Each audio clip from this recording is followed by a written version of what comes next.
일단 금리 차이가 뭔지를 좀 이제 기본적으로 이해를 좀 하셔야 될 것 같아요. 금리 차이라는 거는 해당 화폐의 이용 수수료예요. 자, 미국의 금리가 높다는 거는 달러 이용 수수료가 높다는 거고, 한국의 금리가 높다는 거는 원화의 이용 수수료가 높다는 거예요.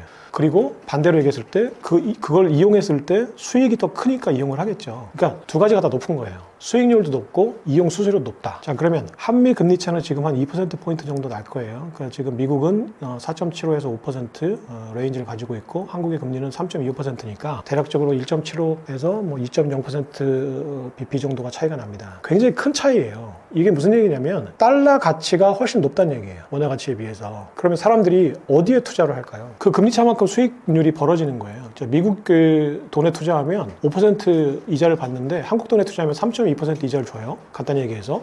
그럼 여러분이 해치펀드라고 한번 생각해 보세요. 어디에 돈을 담글까요? 그렇죠. 신한은행은 5% 대출금리 상품을 내놨고, 국민은행은 3% 대출금리 상품을 내놨는데 두 개가 큰 차이가 없어요. 당연히 5% 대출금리 상품을 사겠죠. 지금 현재 그런 상황이에요. 그러면 글로벌 투자 자금들은 미국으로 쏠릴 거예요. 그러니까 지금 트럼프가 집권한 이후에 미국 자산에 쏠리는, 경기 불확실성이 생기니까 미국 자산에 쏠리는 현상이 엄청나게 발생을 했죠. 그 미국한테는 무역 흑자를 내요. 그러면 원화 가치가 높아져야 되거든요. 근데 우리는 무역 흑자를 내는데도 원화 가치가 계속 떨어지고 지금 1,500원 선에서 막 왔다 갔다 하고 있어요. 1,400원, 50원에서 뭐 1,500원 선에서. 이게 왜 그럴까요? 우리가 무역 흑자 낸 돈 이상으로 미국 자산에 투자를 하기 때문이에요. 왜냐하면 한국 자산에 투자를 할 이유가 없거든요. 삼성전자에 투자하는 것보다 매그니피센트 7에 투자하는 게, 엔비디아에 투자하고 테슬라에 투자하는 게 돈을 훨씬 많이 주는데 왜 삼성전자에 투자를 하겠어요? 자, 그래서 일단 기본적으로 한미 간의 금리 차이가 벌어졌다라는 뉴스가 신문에 나오면 무조건 삼성전자에서 돈을 빼야 됩니다. 왜냐하면 삼성전자의 50% 이상을 가지고 있는 외국인들이 돈을 빼기 때문이에요. 당연하죠. 옆에 있는 은행에서 더 높은 금리 상품을 출시했는데 안 갈아타길 수가 없죠. 만약에 갈아타는데 돈이 해약금이 들어간다고 하면 그 해약금만큼 비교를 해서 갈아타겠죠. 만약에 해약금이 더 크다 그러면 안 갈아타겠죠. 그래서 예전에 우리나라는 자산 동결 그리고 그 자본의 이동을 어렵게 해놨어요. 미국이 훨씬 더 수익률이 높았지만 한국에서 돈을 빼서 미국으로 보내는데 엄청난 비용이 발생했어요. 그래서 한국 돈이 미국으로 안 빠져나갔었죠. 근데 지금은 IMF 이후에 금융시장이 완전 자율화됐을 때부터는 그냥 클릭 한 번으로 돈의 이동이 가능해요. 그럼 앉아서 내 돈을 어디다 태울지를 돈을 가지고 있는 투자자들은 결정을 하겠죠. 자, 이렇게 되면 한국에 있는 돈이 계속 미국으로 빠져나가요. 자, 그럼 한국에 있는 자산 가치는 계속 떨어질 수밖에 없어요. 자, 그럼 모든 자산이 다 떨어질 거예요. 주식도 떨어지고, 그리고 공장 돌릴 돈도 부족해지고, 그리고 또 부동산 가격도 떨어지겠죠. 그럼 이럴 때 사람들이 선택을 해요. 안전자산을 선택하죠.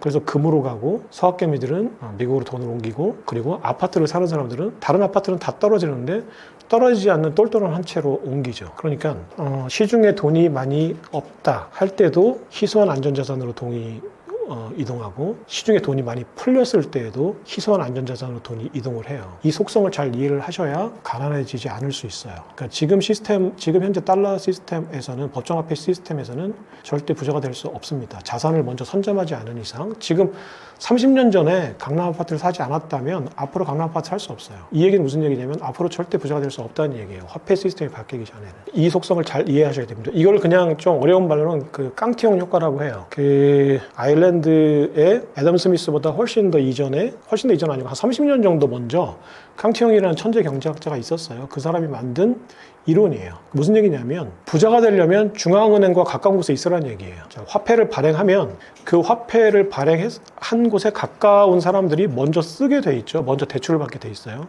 중앙은행이 화폐를 발행하면 금융권이 화폐를 대출하게 돼 있죠. 금융권이 화폐를 대출하면 그 은행에 담보를 맡길 수 있는 부자들이 대출을 받죠.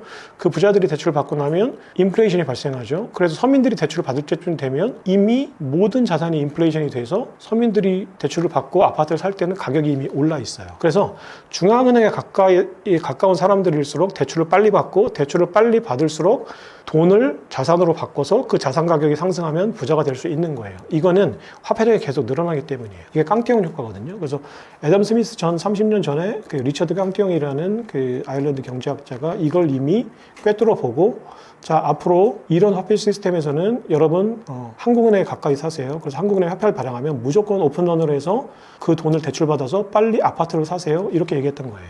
그러니까 현재 화폐 시스템에서는 무조건 대출받아서 아파트를 먼저 사세요. 근데 이거를 바꾸려면 비트코인을 사세요.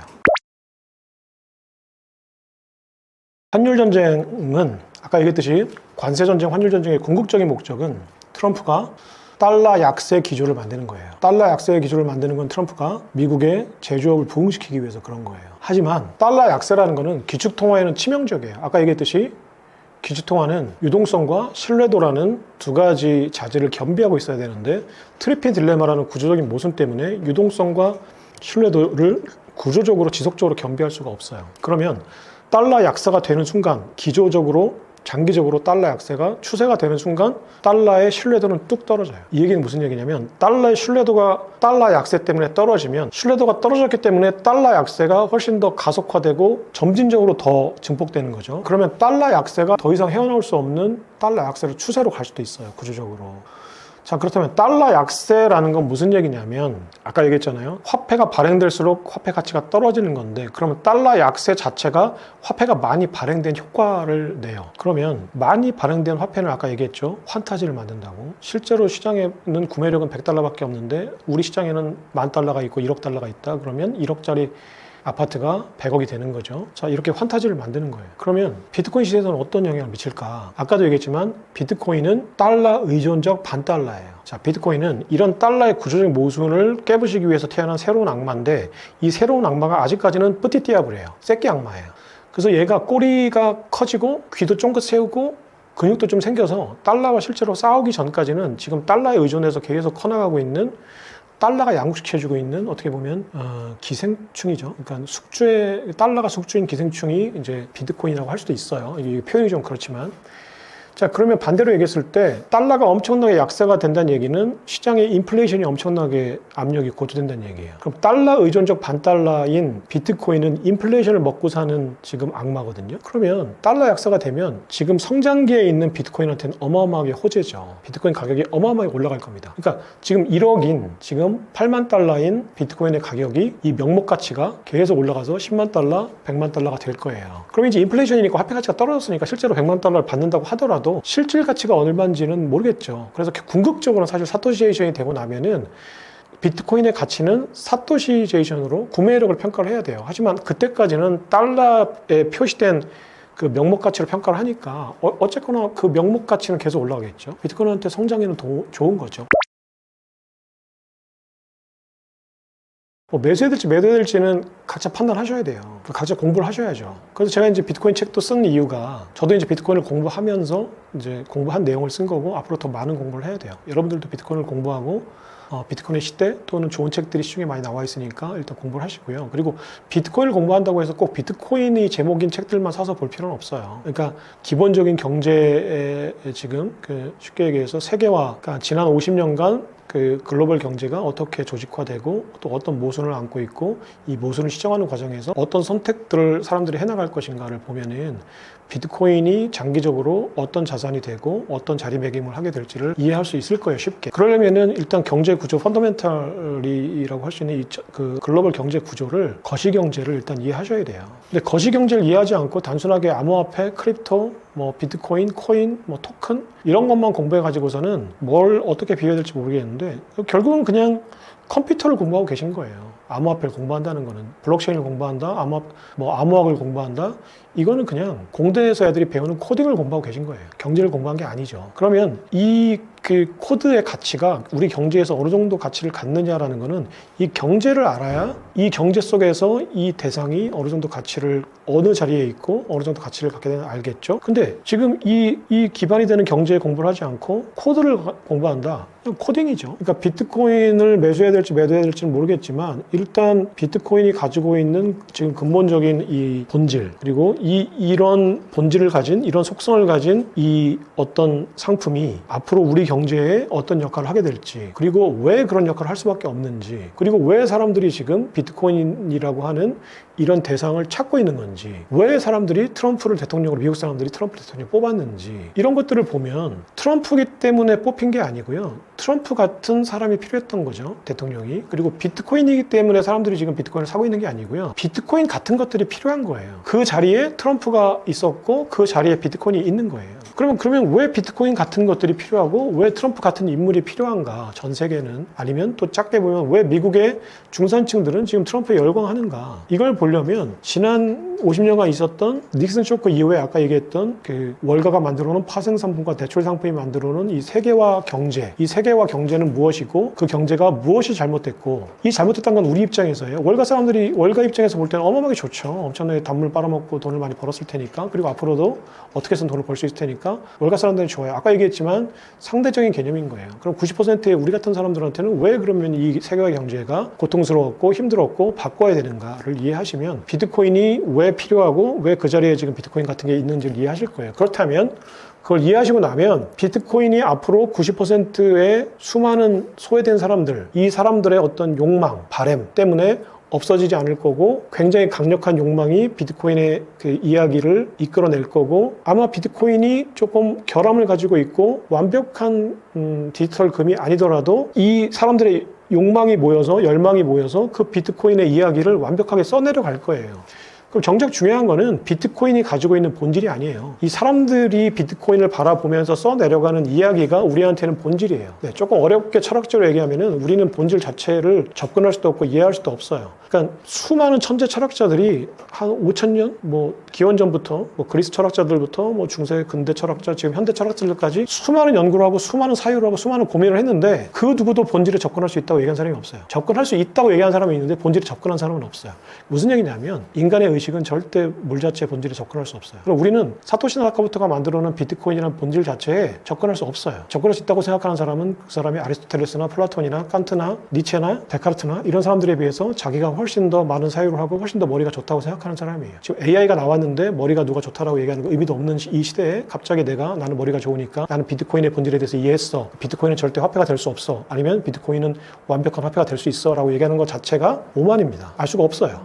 그럼 정작 우리한테 중요한 거는 비트코인의 본질을 둘러싸고 그 주변에 있는 사람들이 만들어낸 이야기들은 많은 욕망이 모여서 90%의 욕망이 모여서 완벽한 내러티브를 서사구조를 만들 수가 있어요. 그게 중요한 거고 그게 현실이 되는 거예요. 그렇다면 사야죠.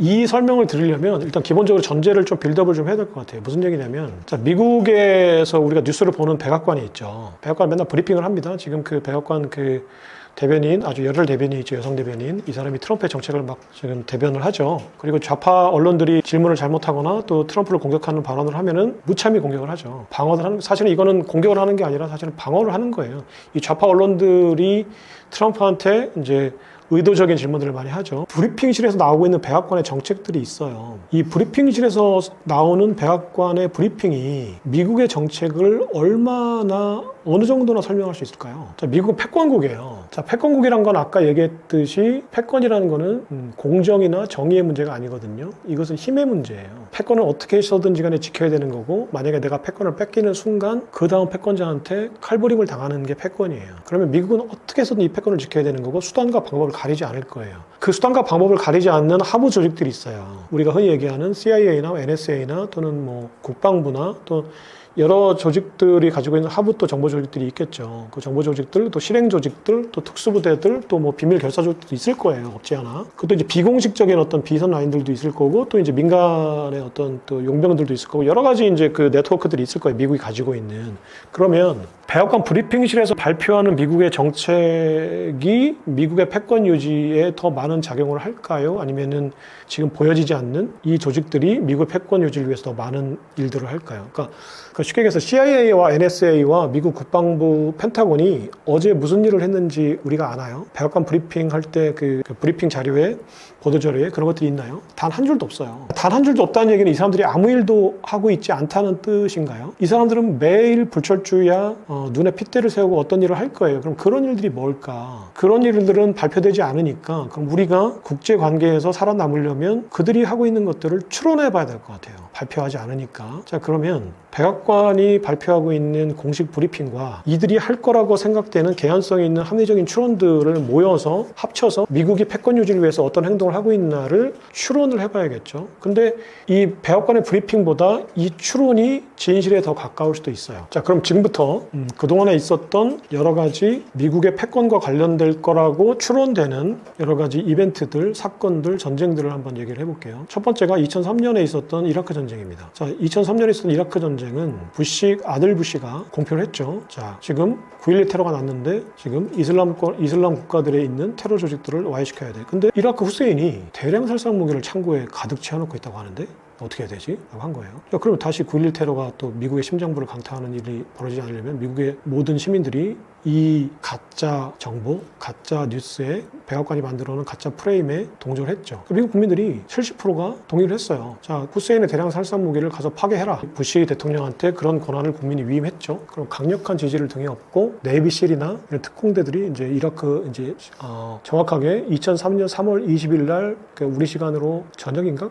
현지 시간으로 새벽에 이라크를 공습 시작하는 개시하는 그 미사일이 막 날아가는 모습을 CNN이 생중계를 막 해요. 그래서 며칠 되지 않아서 이제 후세인이 그 대량 살상무기를 가지고 있다고 이제 추측됐던 창고문을 CNN 방송 카메라가 뒤에 따라가면서 특공대들이 문을 활짝 경락고 같은 문을 열어 젖혔는데 아무것도 없었어요. 그러면 대량 살상 무기를 파괴하기 위한 십자군 전쟁이었다.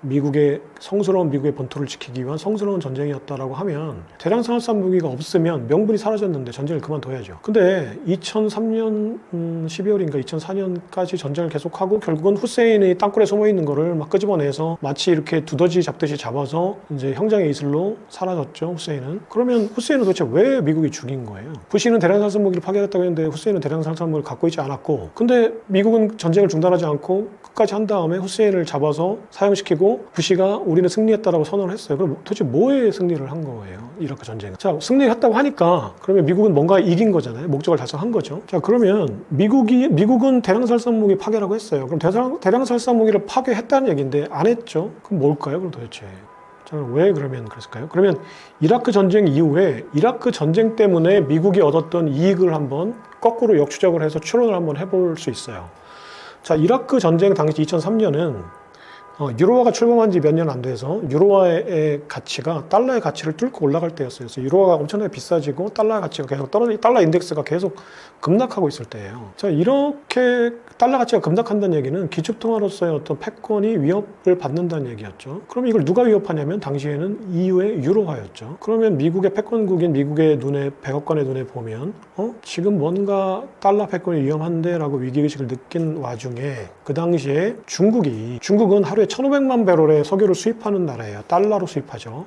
달러로만 사야 돼요. 위안을 아무리 많이 가져도 기름을 안 주니까, 석유를 안 주니까. 그러면 시진핑은 불만이죠. 아니, 그 당시에는 이제 후진타오였죠. 후진타오가 불만이죠. 왜 우리가 현대백화점에서 그 쇼핑을 가장 많이 하는 VIP 고객인데 왜 발레 패킹은 미국만 해주고 우리는 가서 발레 패킹 안 해줘. 라운지 서비스도 안 해주고 우리가 VIP잖아. 그러니까 사우디아라비아도 들어보니까 맞거든요. 후진타오의 말이. 하루에 1,500만 불의 막대한 석유를 사주는 데는 중국인데 왜 미국은 석유도 지금 사주지 않는데 미국한테 우리가 발레 패킹 해주고 라운지 서비스를 해주는 거지? 라고 불만이 있었을 거예요. 그래서 이제 사우디는 그래도 미국과 계약 관계가 있었고 친미 국가였기 때문에 계속 미국과의 관계를 유지하기 위해서 이제 그 중국의 요구를 받아들이지 않았죠. 근데 후진타오가 계속 이란, 이라크한테는 가서는 반미 국가니까 야, 니네도 싫잖아. 왜 니네가 달러를 받아? 그냥 위안화 받고선 결제하자. 그럼 우리가 무기도 대주고 이제 할게. 우리도 핵무기 있고, 우리도 미사일 있고, 우리도 항공모가 있는데.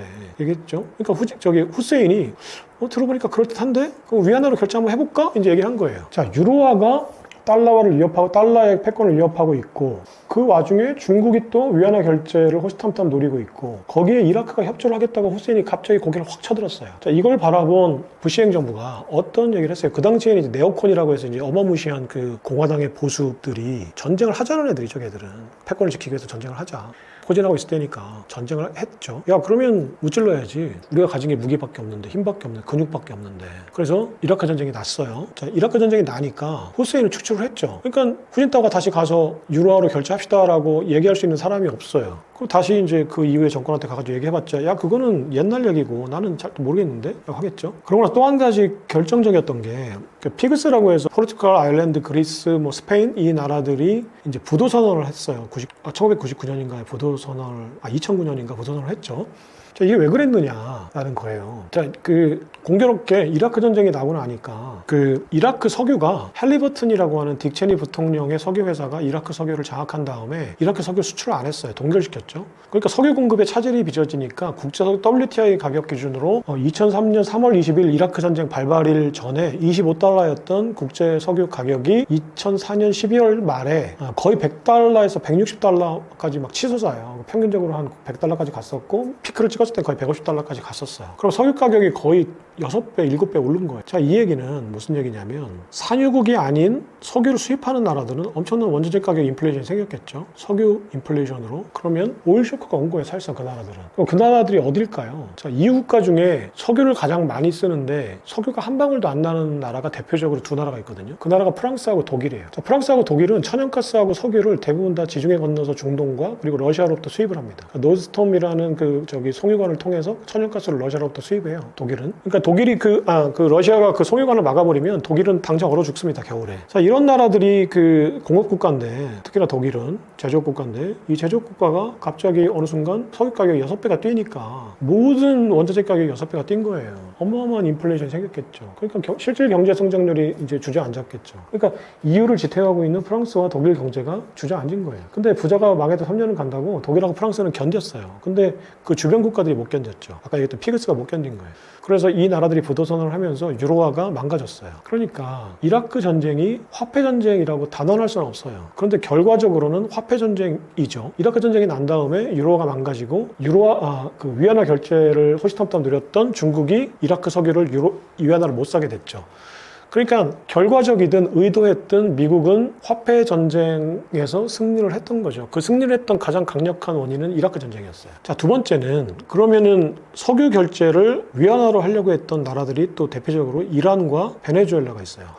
베네수엘라는 우리가 잘 모르겠지만 전 세계 산유량 2위의 국가예요. 그러니까 우리가 다 석유하면 호르무즈 해협을 거쳐서 중동에서 석유를 사온다고 생각하니까 사우디, 이란, 이라크만 생각하는데 실제로 남미에 있는 베네수엘라가 석유 산유량이 전 세계 2위입니다. 이 2위 국가도 반미 국가예요. 이 반미 국가가 중국이 이라크가 위안화 결제를 안 해주니까 태평양 건너서 베네수엘라로 간 거죠. 그래서 베네수엘라의 마두로 대통령인가 하고 또 그 얘기를 했어요. 자, 야, 왜 우리가 이 많은 석유를 결제하는데 왜 내가 환전을 해야 돼? 환전 수수료 비싸잖아. 싫잖아. 그러니까 위안화를 또 이 얘기를 했어요. 자, 그 다음에 계속 베네수엘라에 이상한 일들이 벌어지기 시작합니다. 베네수엘라가 갑자기 정전 사태가 나서 5일간 베네수엘라의 모든 전기가 다 끊어져 버려요. 자, 지금 전기가 없으면 우리가 1시간도 불편할 텐데 지하철이 뭐 끊기고 병원에서 산소호흡기가 안 들어가니까 사람들이 다 죽어 나빠질 거고 지하철도 안 옮겨지고 컴퓨터도 할 수가 없고 아무것도 할 수가 없잖아요. 그러니까 이거는 실제로 엄청난 타격이에요. 인명살상 피해도 많을 거고. 근데 베네수엘라 갑자기 정전 사태가 나서 이거 사상 유례 없는 정전 사태였어요. 그리고 경제 제재 봉쇄를 해버려요. 베네수엘라 석유를 단 한 방울도 수출을 못하게 했어요. 미국이 경제 봉쇄를 했죠. 자, 미국은 패권 국가이기 때문에 자, 앞으로 베네수엘라 석유를 사지 마라고 얘기하는 순간 그 석유를 못 사요. 사는 순간 또 그 나라가 제재 대상이 되니까. 그럼 베네수엘라는 석유로 먹고 사는 나라인데 석유를 한 방울도 못 팔고 갑자기 뜬금없이 전쟁 사태가 나서 갑자기 사람이 죽어나가고 산업이 셧다운되고 했었던 사태가 났었어요. 그러니까 경제가 엄청나게 망가졌죠. 그러니까 다시 또 경제를 살리려면 화폐를 찍어내야 되고 그러면 다시 또 인플레이션이 발생하고 그래서 베네수엘라가 완전히 그냥 골로 갔어요. 이게 이제 베네수엘라 정전 사태가 났었던 전후 이제 선후 관계고요. 뭐 그게 인과관계라고 할 수는 없어요. 제가 누차 말씀드리지만. 근데 그 당시에 베네수엘라는 그 배후 세력으로 미국 정부를 아예 지목을 했어요. 베네수엘라 마두로 대통령이 이 정전 사태의 배후는 미국이다. CIA다 라고 얘기를 했어요. 근데 이제 미국은 무슨 소리야? 증거를 갖고 와봐. 우리가 사이버 공격한 증거를 갖고 와봐. 그렇죠. 그러니까 사이버 공격을 증거를 댈 수가 있나요? 어떻게든 우회를 해서 했을 거고 또 만약에 증거가 있다고 하더라도 그 증거를 법정에서 그 증명을 하려고 해도 판사가 그걸 못 알아들어요. 자, 이게 이렇기 때문에 이런 코드로 이런 악성 코드로 들어와서 뭐 이렇게 바이러스 교란하고 이렇게 우회해가지고 들어와서 지금 우리의 그리드 시스템을 망가뜨렸어요라고 하면 판사가 그걸 이해할 수 있을까요? 자, 판사가 이해하지 못하는 증거가 되나요? 자, 미국이 물어볼 거예요, 판사한테. 너 지금 이거 이해했어? 우리가 맞아? 확실해? 라고 하겠죠. 법정에 세울 수도 없지만 법정에 세운다고 해도 이런 웃지 못한 해프닝이 발생할 거고요. 그러니까 사이버 공격은 절대로 그걸 배후로 그냥 지목하고 의혹은 발표할 수 있지만 그거를 명확한 증거를 댈 수도 없어요. 당시에 베네수엘라는 그 미국을 배후로 지목했었습니다. 그리고 또 다른 정전 사태가 몇 년 전에 이란에서 항구에서 원자 핵시설에서 갑자기 그 정전 사태가 발생해서 이제 그 핵시설이 막 폭파되고 어마어마한 좀 피해가 있었어요. 막 항구가 막 그게 실제로 위성에서 사진이 막 뉴스에도 보도되고 했는데 막 그 항구가 막 폭발돼서 막 파편이 막 이리저리 튀고 막 뭐 시설물들이 다 막 나동댕이 뭐 내동댕이 쳐지고 막 폭파되는 모습들이 했었어요. 이 당시에도 이란이 배후로 주목했던 게 이스라엘의 모사드하고 미국의 CIA였어요. 왜 그랬냐면 그 모사드와 CIA는 그 전력망이라는 거에 스카다라는 그 전력망 그 컨트롤 시스템, 제어 시스템이 있는데 이 스카다라고 하는 제어 시스템을 이게 지멘스가 아마 개발한 걸로 저는 알고 있어요. 근데 독일 지멘스가 개발한 이 전력망 제어 시스템을 이스라엘 모사드와 미국의 CIA가 공격하는 그 사이버 공격 프로그램을 공동으로 개발을 했는데 이게 스톡스넷이라는 거예요. 이 스톡스넷이라는 거는 쉽게 얘기해서 그 지멘스, 독일이 만든 지멘스의 전력 그리드 그 프로그램을 이제 무력화시킬 수 있는 바이러스죠. 이 바이러스를 미국 CIA와 모사드가 가지고 있다라는 거를 내부 고발에 의해서 그 CIA의 내부 고발자에 의해서 최근에 밝혀졌던 적이 있어요. 그래서 미국 사회가 발칵 뒤집혔죠. 그리고 그 이란이 그 당시의 정전 사태, 그 핵시설 폭파 사태의 배후로 모사드와 그 CIA를 지목을 했었어요. 근데 그것도 증명할 수가 없죠. 증거될 수가 없고, 증거될 수 있다고 하더라도 뭐 법정에 세울 수도 없고, 법정에 세울 수 있다고 하더라도 판단을 내릴 수가 없죠. 그러니까 모든 정치적인 큰 테러 사건 또는 이벤트들은 의혹 제기와 부인으로 끝나는 거예요. 그걸 알고 있죠. 패권 국가나 저지르는 것도. 내가 이제 저질렀다라고 사람들이 의식하는 게 유리할 때에는 저지르지 않았더라도 저질렀다라는 의혹을 사게끔 하죠. 하지만 명시적으로 얘기하지 않아요. 그러니까 모든 거는 다 의혹 속에 이제 잠겨져 있는 건데 어쨌거나 피해 당사자국이었던 이란과 베네수엘라는 미국과 이스라엘을 배후로 지목을 했었습니다. 이번에 스페인 정전이 난 이후에도 사이버 테러의 어떤 그 의혹설이 제기가 됐어요. SNS 상이나 또는 폴리티코라든지 여러 가지 이제 민감한 정치 매체, 뭐 폴리티코에 실제로 났던 건 제가 확인을 못했는데 어쨌거나 이제 우리가 흔히 접하는 보통 이제 레거시 미디어들이라고 하는 뉴욕타임즈, 우리나라로 따지면은 뭐 이제 공중파 방송이나 뭐 또 우리가 흔히 얘기하는 어떤 매체들한테는 그런 이제 보도는 안 됐었지만 그 이제 여러 가지 SNS나 구체적인 매체들에는 그런 보도가 됐었던 것으로 이제 챗GPT를 통해서 확인이 돼요. 주로 이제 지목이 되는 게 러시아와 지금 이스라엘이에요. 왜 그러냐면 저는 그 보도조차도 누군가가 굉장히 반가워할 수 있겠다 이런 의혹 자체를 그 누군가는 여러분들이 알아서 판단하셨으면 좋겠어요. 일단 이스라엘이 그 이번 정전 사태의 배후로 지목되는 이유는 스페인 그 정부가 현재 정부가 반이스라엘적인 어떤 성향을 보여요. 그러니까 그 얼마 전에 최근에 이제 벌어지고 있는 그 2.8 전쟁, 그러니까 팔레스타인과 이스라엘 간의 전쟁에 대해서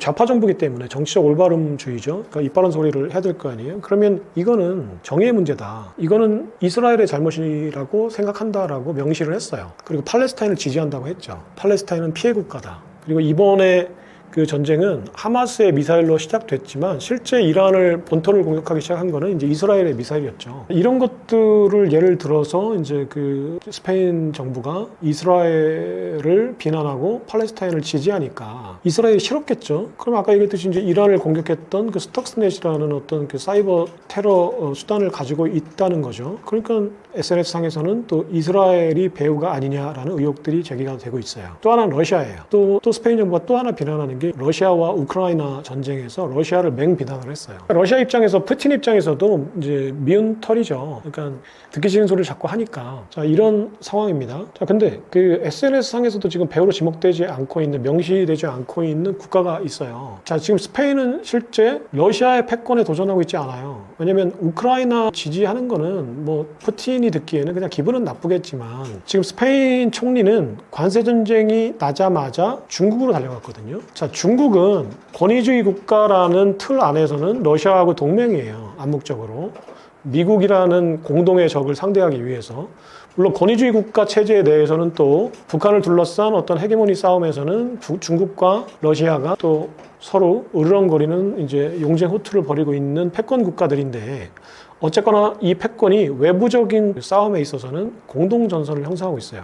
근데 스페인 총리가 지금 미국이라는 적을 상대하기 위해서 중국에 와서 자꾸 밀월 관계를 형성하니까 이 구도가 사실 푸틴 입장에서 보면 그리 나쁘지 않아요. 그리고 지금 한 가지 또 중요한 징조 중에 하나도 트럼프가 힘이 많이 구조적으로 빠졌구나라고 생각되어지는 것 중에 하나도 푸틴이 트럼프의 말을 잘 안 들어요. 푸틴이 왜 트럼프의 말을 잘 안 듣는가를 한번 생각해 보셔야 돼요. 자, 푸틴은 경제 제재를 당했어요. 바이든 정부 때 당했어요. 그럼 바이든이 미울 텐데 트럼프는 밉지 않아요. 트럼프는 왜 미울까? 한번 생각해 볼 필요가 있을 것 같아요.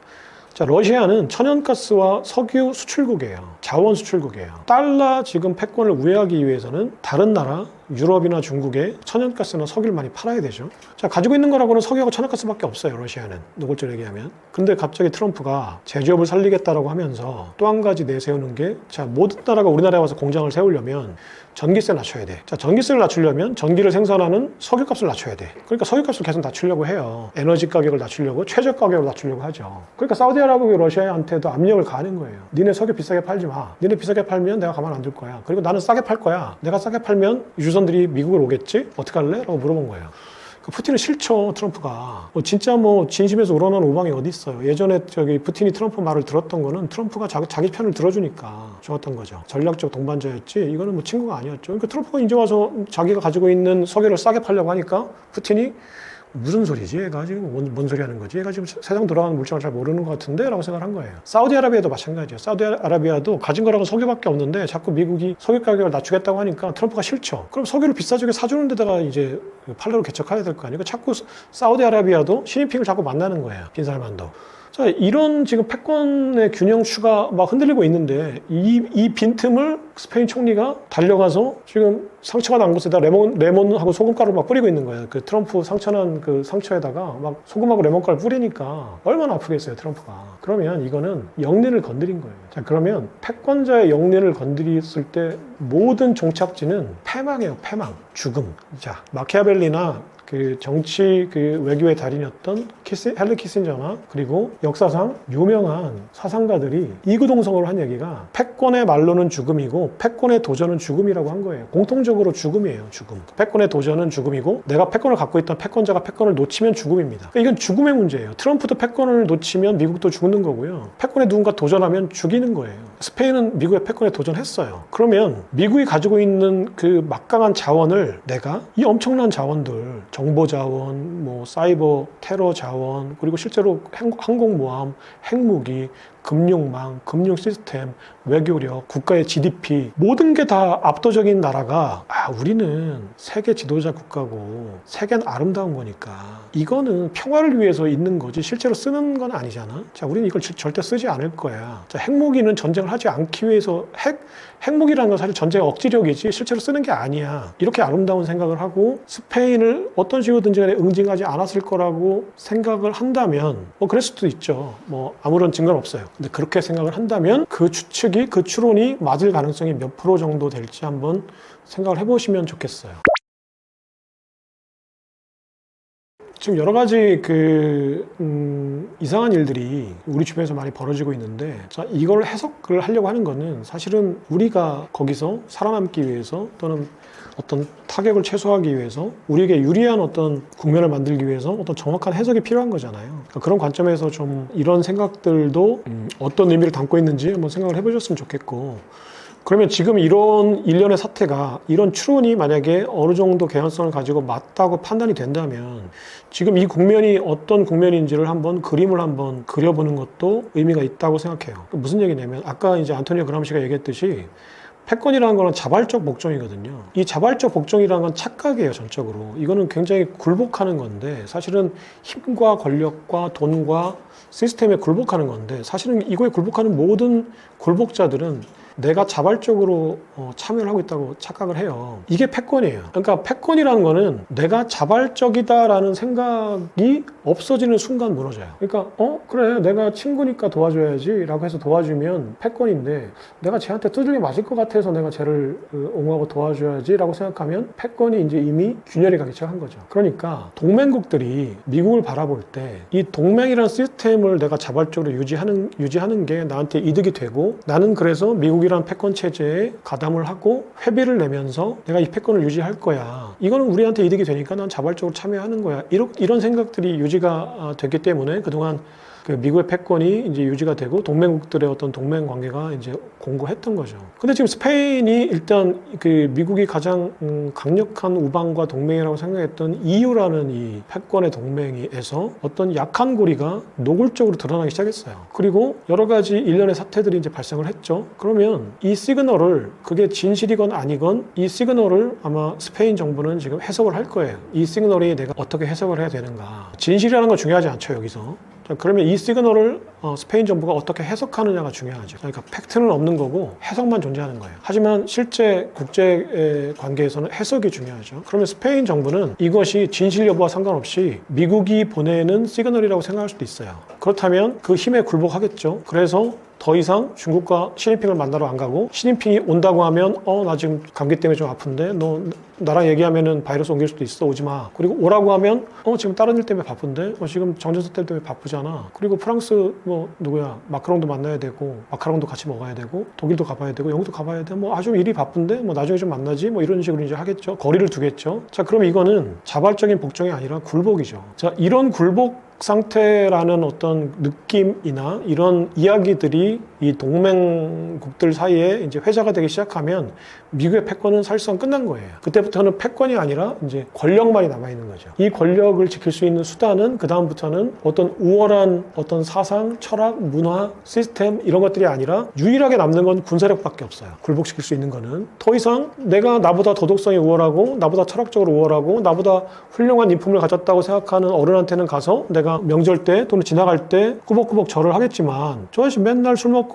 그 집 아줌마하고 아들을 때리고 폭행하고 몹쓸 짓을 많이 한다. 그러면 그 아저씨한테 내가 무서워서 고개는 숙이고 지나가겠지만 인사를 할까요? 절대 안 할 겁니다. 자, 그러면 이제 그 아저씨는 그 사회에서는 도태가 되는 거죠. 자, 미국이란 나라가 군사력으로 전 세계를 굴복시켜야 될 수밖에 없는 상황이 온다면 모든 나라들은 호시탐탐 미국의 목을 베기 위해서 이제 모의를 할 거예요. 자, 그러면 극단적으로 이런 상황이 되면 또 한 가지 위험한 거는 궁극적으로 마지막 남은 단 한 가지 수단을 그냥 폐기시키고 역사의 뒤안길로 사라지는 패권은 없어요. 모든 수단을 다 써보고 죽더라도 죽겠죠. 자, 그러면 미국이 마지막으로 쓸 수 있는 수단은 군사력밖에 없어요. 그러면 동맹국들이 미국에 자발적으로 복종하지 않는 강제적 복종 상태가 되고 미국이 패권을 이제 권력을 유지하기 위해서 쓸 수 있는 수단은 군사력 핵무기밖에 없다. 라고 하면 백악관 오벌 오피스에 있는 책상 위에 있는 레드 버튼을 안 누를 수가 없겠죠. 그걸 안 누르고 그냥 그걸 폐기시킨다는 거는 사실은 패권자가 해서는 안 되는 일이기도 해요. 그 자체도. 무조건 누를 거예요. 자, 그러니까 지금 이 상황은 결과적으로는 오벌 오피스 책상 위에 있는 레드 버튼을 누를 수밖에 없는 상황으로 가고 있다는 얘기예요. 굉장히 위험한 상황으로 우리가 치닫고 있다는 얘기거든요. 그러니까 이런 상황에 저희가 대비를 해야 돼요. 그러면 이런 상황으로 가지 않으려면 우리가 어떤 대비를 해야 되는가, 미국을 대응할 때 어떤 스탠스를 취해야 되는가, 그리고 동맹국들과 어떤 얘기들을 해야 되는가, 그리고 누구와 거리를 둬야 되는가, 이런 판단을 해야죠. 여기서 중요한 거는 학교나 연구실에서는 정의와 올바름을 따져야 돼요. 그게 인류가 계속 그 근처에 머물 수 있는 수단이죠. 하지만 청와대에 있고 또 국정원에 있고 또 국방부에 있는 사람들은 그걸 따지면 안 됩니다. 우리 국민들이, 우리 후손들이 내가 어떻게 살아남을 수 있는가를 따져야 돼요. 그러면 최근에 그 우크라이나 대통령이 미국 백악관에 가서 당당하게 트럼프하고 맞짱을 한번 떴었죠. 자, 국민들이 보고 이제 아마 속은시원을 했을 거예요. 야, 우리 대통령이 가서 굴종하지 않고 당당하게 따질 건 따지고 했다. 그래서 물론 부대접을 받고 나와서 기분은 나빴겠지만 국민들한테 자존감은 짓밟지 않았었겠죠. 그 결과는 뭘까요? 대통령의 자존감은 지키지도 못했지만 어쨌거나 그 순간만큼 치욕은 겪지 않았지만 그 다음에 돌아오는 거는 국민들이 러시아의 총칼 앞에 무참히 짓밟히는 결과였겠죠. 그걸 이제 나중에 가서 봉합은 어떻게든 했지만 아마 만약에 그 봉합을 하지 않았더라면은 트럼프의 무기나에 푸틴이 우크라이나를 유린했을 거예요. 자, 그러면 지도자는 이럴 때 어떤 선택을 해야 되는지 냉정하게 한번 생각할 필요가 있죠. 정치적 올바름과 자존감이냐 아니면은 우리 국민들과 후손들의 안녕이냐라는 거죠. 이럴 때 기꺼이 자기 자존감과 국민들의 안녕을 맞바꿀 수 있는 지도자가 진정한 지도자라고 생각합니다. 자존감을 지키는 거는 개인한테는 좋은 거지만 그런 희생을 하는 것들이 지도자겠죠. 그걸 강요할 수는 없지만, 그리고 제 생각에는 지금 우리나라의 리더십에 그런 것들을 기대할 수 있는 상황은 아닌 것 같아요. 그러면 우리의 미래가 어떨지는 한번 추론을 한번 해볼 수 있겠죠. 그리고 굉장히 개연성이 있고 확률 높은 결과물들이 나올 겁니다. 아마 비참할 거예요. 관세 전쟁이 경제에 줄 수 있는 키워드는 불확실성이거든요. 경제 내에 어떤 불확실성이 생겼을 때 사람들은 일단 안전자산으로 자신의 자산 부를 도피시키거든요. 그래서 그 안전자산과 위험자산으로 일단 양분을 해서 자산군을 한번 생각해 볼 필요는 있어요. 최근에 가장 대표적인 안전자산은 금이죠. 그러니까 4월 달부터 그 트럼프가 본격적으로 관세 전쟁에 포성을 울렸을 때 가장 먼저 뛰기 시작했던 것이 금입니다. 그래서 작년 초에 온스당 2,000달러 정도 했던 금값이 지금 3,500달러 정도 선에서 이제 보합세를 유지 중이잖아요. 그러니까 2배 정도가 올랐어요. 그러니까 그러면 원래 한 20조 달러 정도 됐던 금의 시가총액이 40조 달러 정도, 35조 달러 정도 된 거죠. 그러니까 15조 달러 정도에 달하는 그 돈이 일시에 금으로 피신을 한 겁니다. 이게 이제 안전자산의 힘이거든요. 그리고 나스닥, S&P, 국채, 비트코인, 암호화폐 등은 대부분 다 하락폭만 좀 차이가 있을 뿐 많이 떨어졌죠. 그래서 지금 현재 비트코인은 여기서 그럼 어떤 지위를 차지하고 있느냐를 한번 생각해 보실 필요가 있어요.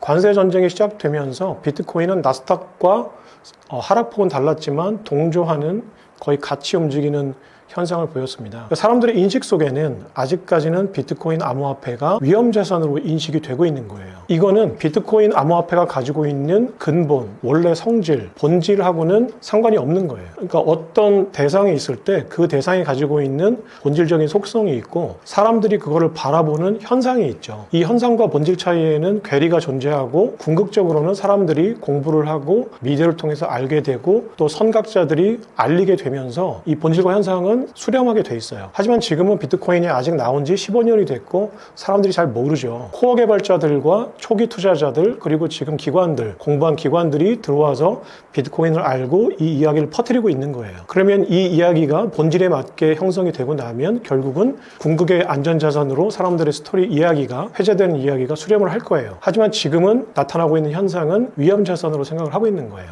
하지만 그 낙폭도 나스닥보다는 작았고 그리고 나스닥이 계속 떨어질 때 비트코인은 반등하는 현상을 보였어요. 완전히 동조하지는 않는다는 거죠. 그러니까 지금 비트코인의 이야기 속에는 궁극적으로 본질이 가지고 있는 안전자산과 그리고 아직까지 사람들이 잘 모르기 때문에 발생하는 위험자산이라는 이야기가 뒤섞여 있는 거예요. 이 이야기들을 계속 점진적으로 비트코인이 원래 가지고 있는 안전자산으로 수렴해 나갈 때 이제 비트코인이 제 자리를 찾아가는 거죠.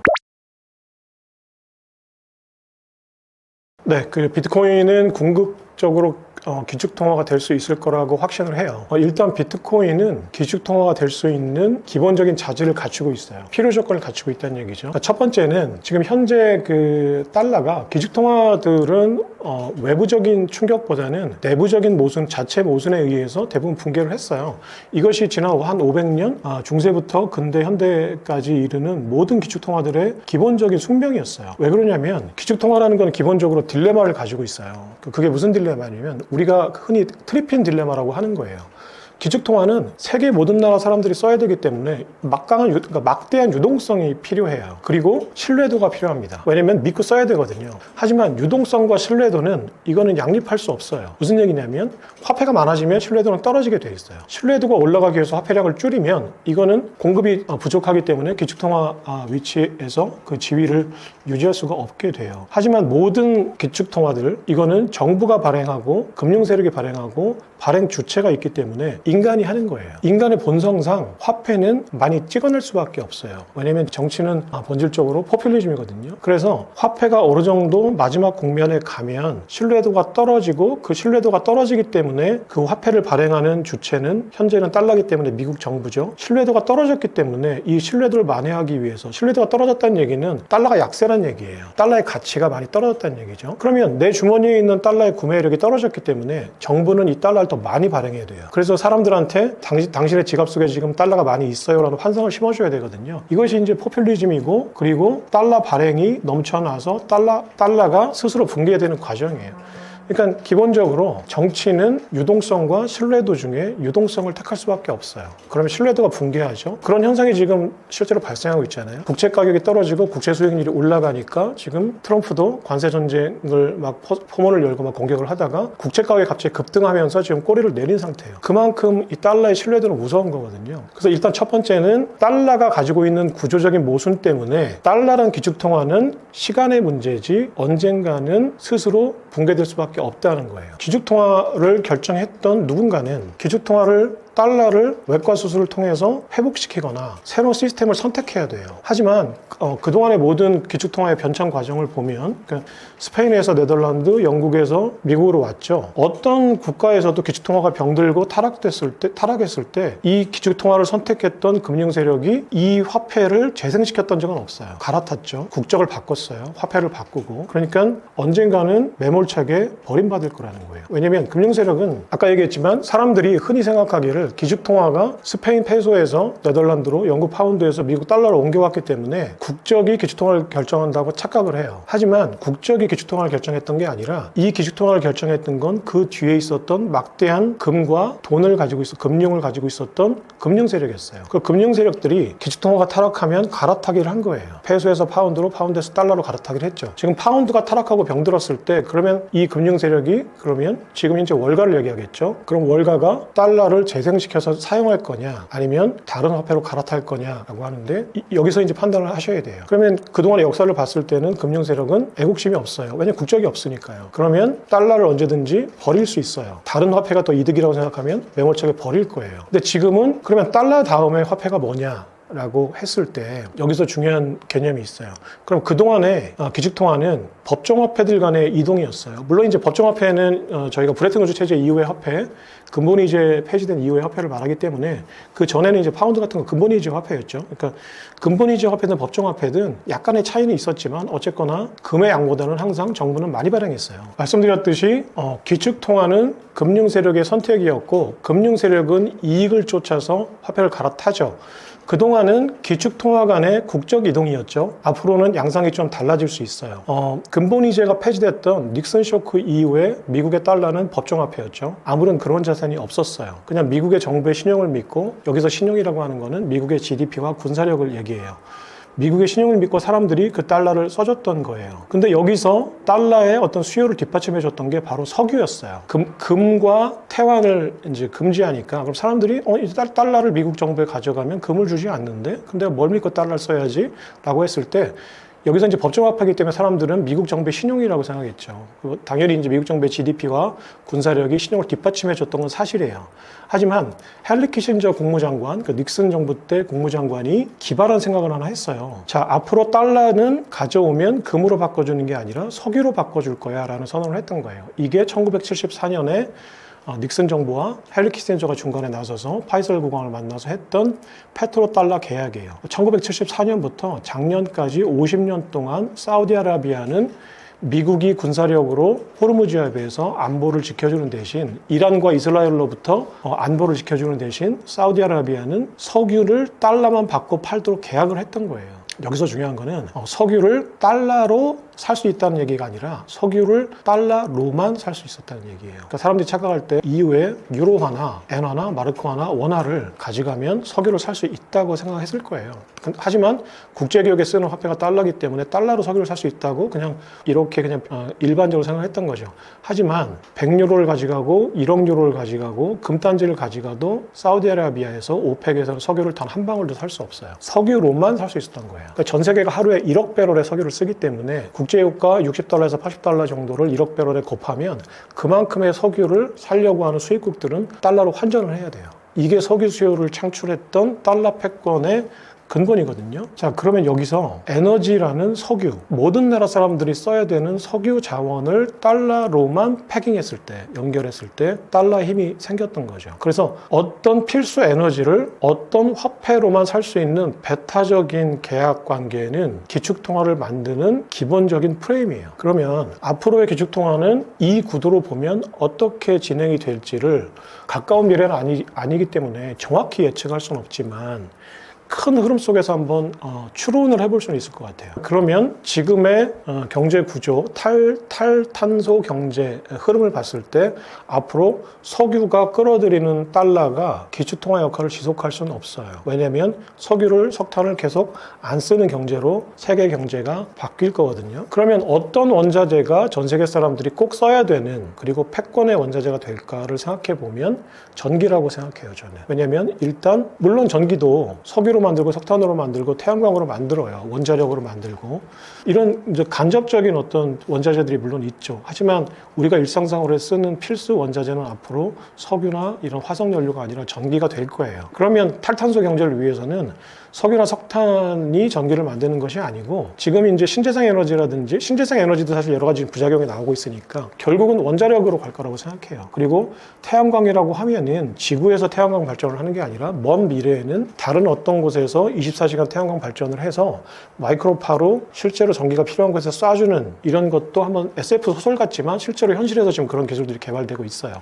그럼 전기가 필수 원자재가 됐을 때 전기가 끌어당기는 전기의 달러는 무엇일까를 한번 생각해 보면 그때 그것이 기축통화가 될 수 있다고 이제 생각할 수 있겠죠. 자, 그러면 전기가 끌어들이는 달러 이외에 달러가 병들었으니까 그러면 달러를 어떤 화폐로 대체를 할까 한번 상상을 해보세요. 자, 그럼 위안화일까, 유로화일까, 엔화일까, 원화일까 라고 생각을 해보죠. 자, 전기가 끌어들이는 달러는 사실은 위안화, 유로화, 엔화는 달러하고 거의 같은 구조예요. 법정화폐이기 때문에 실제로는 필요 이상으로 많이 발행이 돼 있어요, 이미. 왜냐면은 달러와 다 연동돼서 움직이기 때문에 원화도 사실은 원화표시 달러거든요. 그래서 실제로 원화도 인플레이션 화폐예요. 한강 아파트가 1억짜리 아파트가 지금 40년 만에 70억이 된 거는 바꿔서 얘기하면 화폐 가치가 70배 떨어졌다는 얘기예요. 이것도 결국 달러 같이 병들어 있는 거예요. 그러면은 사람들은 앞으로는 달러 이외의 대안을 찾을 때 달러 라이크한 거, 제2, 제3의 달러를 찾지 않을 거예요. 지금 그런 경제의 부작용을 너무 많이 느꼈거든요. 왜냐면 IMF 외환위기, 글로벌 금융위기,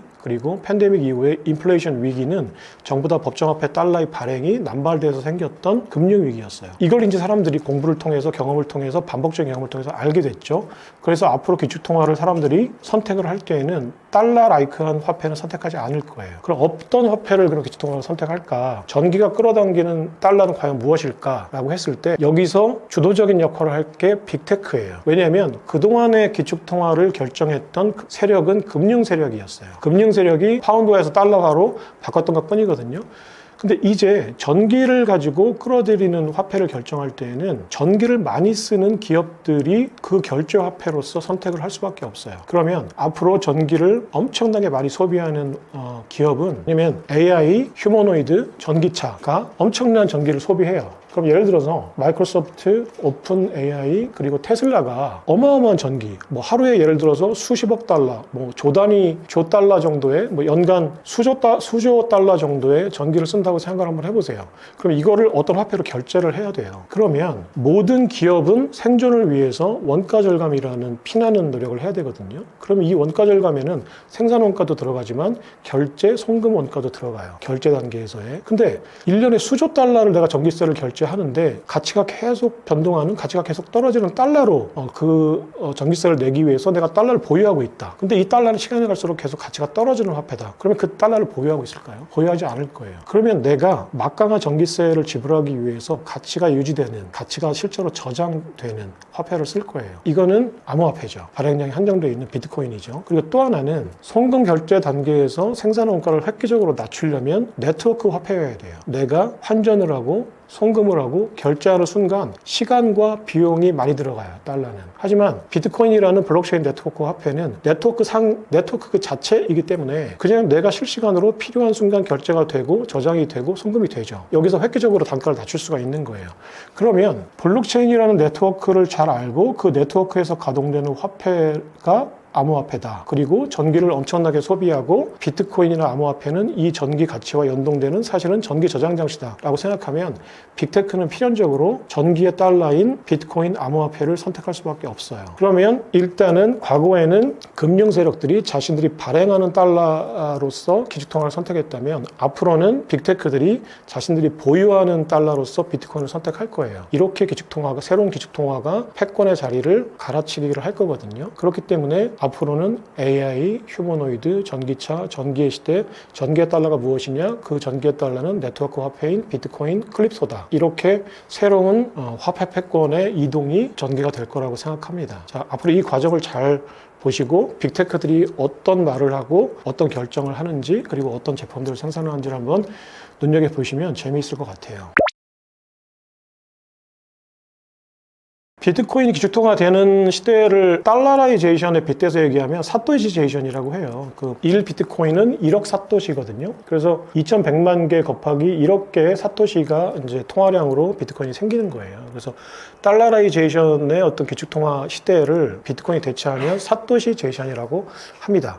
그러면 사토시제이션이 되면 실제로 비트코인이 몇 달러다 이렇게 이제 달러로 가치를 환산하는 이런 불필요한 작업들을 안 하겠죠. 전적으로 비트코인의 구매력을 가지고 1사토시가 커피 몇 잔이냐, 1사토시가 아파트 몇 평이냐, 1사토시가 자동차 몇 대냐 이렇게 구매력을 평가를 할 거예요. 이게 결국은 궁극적인 화폐의 역할이거든요.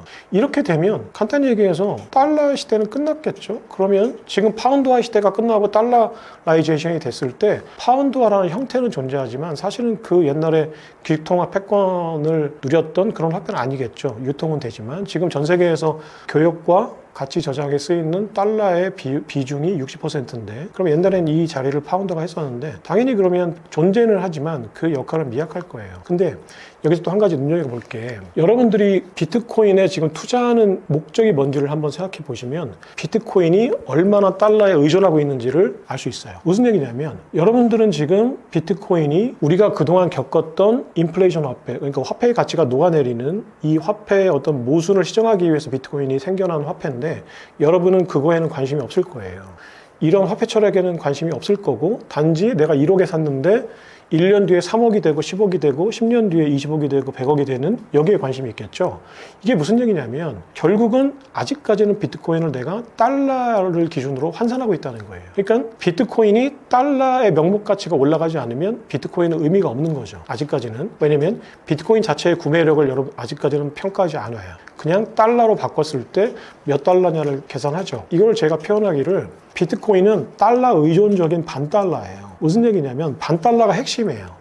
사토시 나카모토가 비트코인을 만든 거는 왜 금융위기 때 그렇게 많은 신용불량자가 생기고 왜냐면은 그 서브프라임 모기지라고 해서 신용도가 높지도 않은 사람들한테 무작위로 막 대출을 해준 거예요. 이거는 금융사들이 자기들이 돈을 벌기 위해서 불량 상품을 남발했던 거죠. 근데 금융위기가 났죠? 근데 왜 정부는 고객들, 채무자들, 신용불량자가 된 대출자들을 구제하지 않고 이런 상품을 남발했던 재벌들, 금융사들을 구제했을까요? 여기에 사토시 나카모토가 분노했던 거예요. 자, 이 모순된 구조를 만든 달러라이제이션의 어떤 모순된 구조를 만든 월가 금융사들을 구제해주고 그거에 피해를 본 고객들은 하나도 구제하지 않았어요. 여기에 분노해서 만들어진 게 비트코인인데 여러분들은 이제 이런 철학들보다는 그냥 올라가는 거에 관심이 있겠죠. 비트코인의 탄생 목적은 달러라는 거목을 베어버리기 위해서 탄생한 거예요. 근데 비트코인은 현재 달러의 그늘에서 자라고 있어요. 이게 지금 비트코인의 모순이면서 달러의 모순이기도 해요.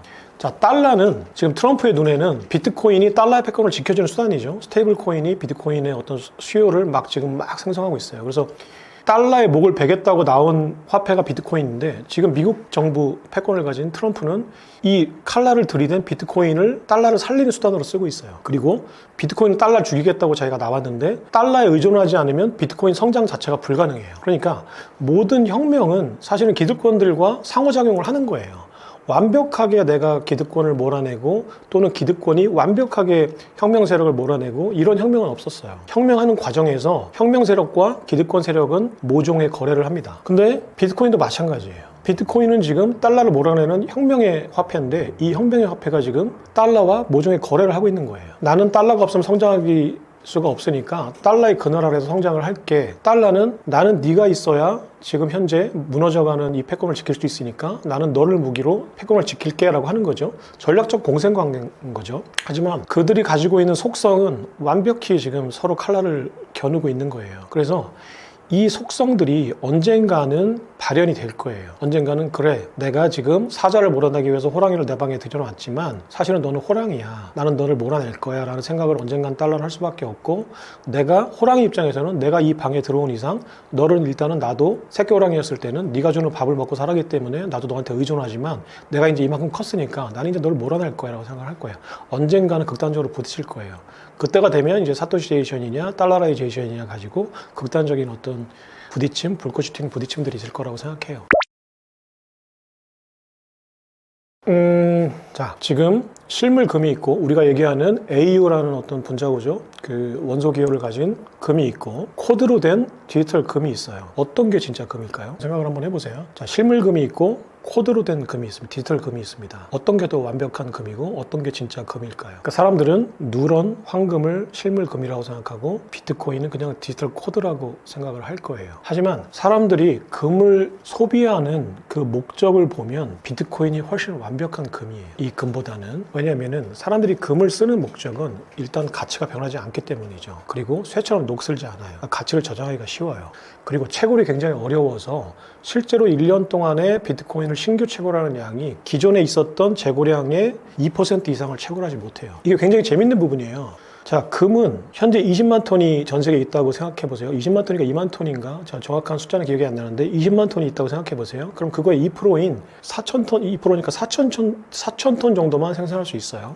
자, 그러면 금의 가치는 연간 2% 정도만 줄어드는 거예요. 왜냐면 금으로 바꿀 수 있는 GDP, 우리가 생산한 GDP는 정해져 있다고 고정값이라고 봐요. 물론 이제 GDP는 생산성에 따라서 엄청나게 증가하지만 일단 이 금의 그 2%의 어떤 그 의미를 설명해 드리기 위해서 말씀드리는 거예요. GDP는 고정되어 있는데 금이 2%씩 증가한다고 한번 생각해 보세요.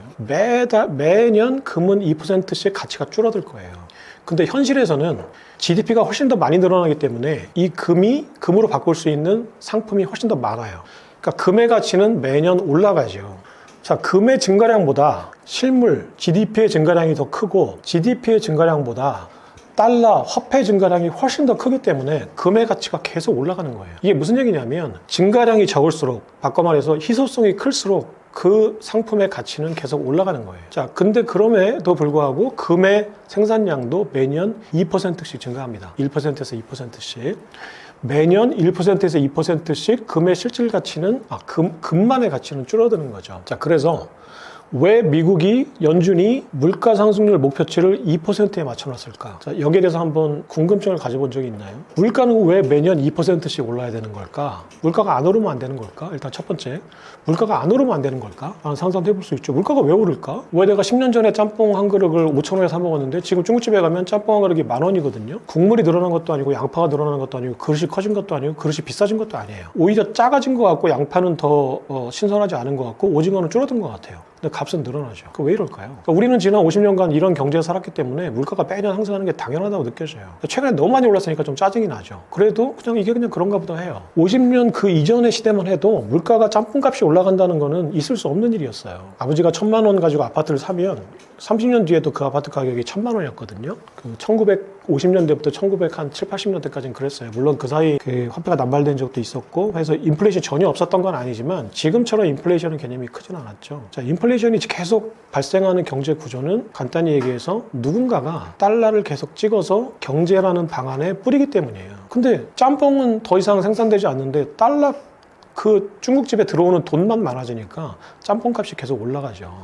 자, 여기서 한 가지 중요한 게 연준이 우리는 계속 돈을 찍어내서 그 발행을 가지고 돈을 버는데 가만히 보니까 사람들이 2% 이상 달러의 가치가 달러의 수량이 증가하면 사람들이 내 주머니에 있는 돈이 가치가 떨어진다는 걸 알게 되더라. 그렇기 때문에 사람들이 눈치를 못 채게 하려면 2% 정도만 물가가 올라가야 된다. 간단히 얘기해서 달러의 발행량도 매년 2% 정도만 늘리는 게 가장 안전하다라는 거죠. 이게 왜 그러냐면 금의 발행량이, 금의 채굴량이 매년 2%씩 늘어나기 때문에 가장 안전한 자산인 금이 2%씩 늘어나기 때문에 그 개념이 달러에도 적용되는 거예요. 2%가 정도가 늘어나는 거는 사람들이 안전하다고 생각하더라라는 거죠. 근데 2% 넘어가고 3% 넘어가고 5%가 되고 하면 사람들이 내 지갑에 있는 돈이 내가 옛날에는 10,000원 가지고 짬뽕을 2그릇 사 먹었는데 지금 한 그릇만 사 먹는다. 그러면 짬뽕 한 그릇을 누군가 훔쳐간 거나 마찬가지죠. 그래서 내 지갑에 있는 돈을 누군가 훔쳐갔다는 걸 느끼게 돼요. 그래서 연준은 2% 물가 상승률 한도치를 두고 항상 그 밑에서 이제 결정을 하는 거거든요. 자, 이게 이제 금이에요. 우리가 생각하는 금이에요. 가장 안전한 자산이라고 하는. 근데 비트코인은 코드로 만들어졌기 때문에 반감기라는 게 있고 지금 현재 2,100만 개가 생산됐고 앞으로 반감기를 통해서 계속 생산량을 줄어들 거고 2140년이 되면 더 이상 생산되지 않아요. 궁극의 안전자산인 거죠. 그리고 금은 사람들이 영화를 보면 캐리비안 해적 같은 걸 보면 이만한 금괴짝 같은 거를 막 두 명이 번쩍번쩍 들고 가잖아요.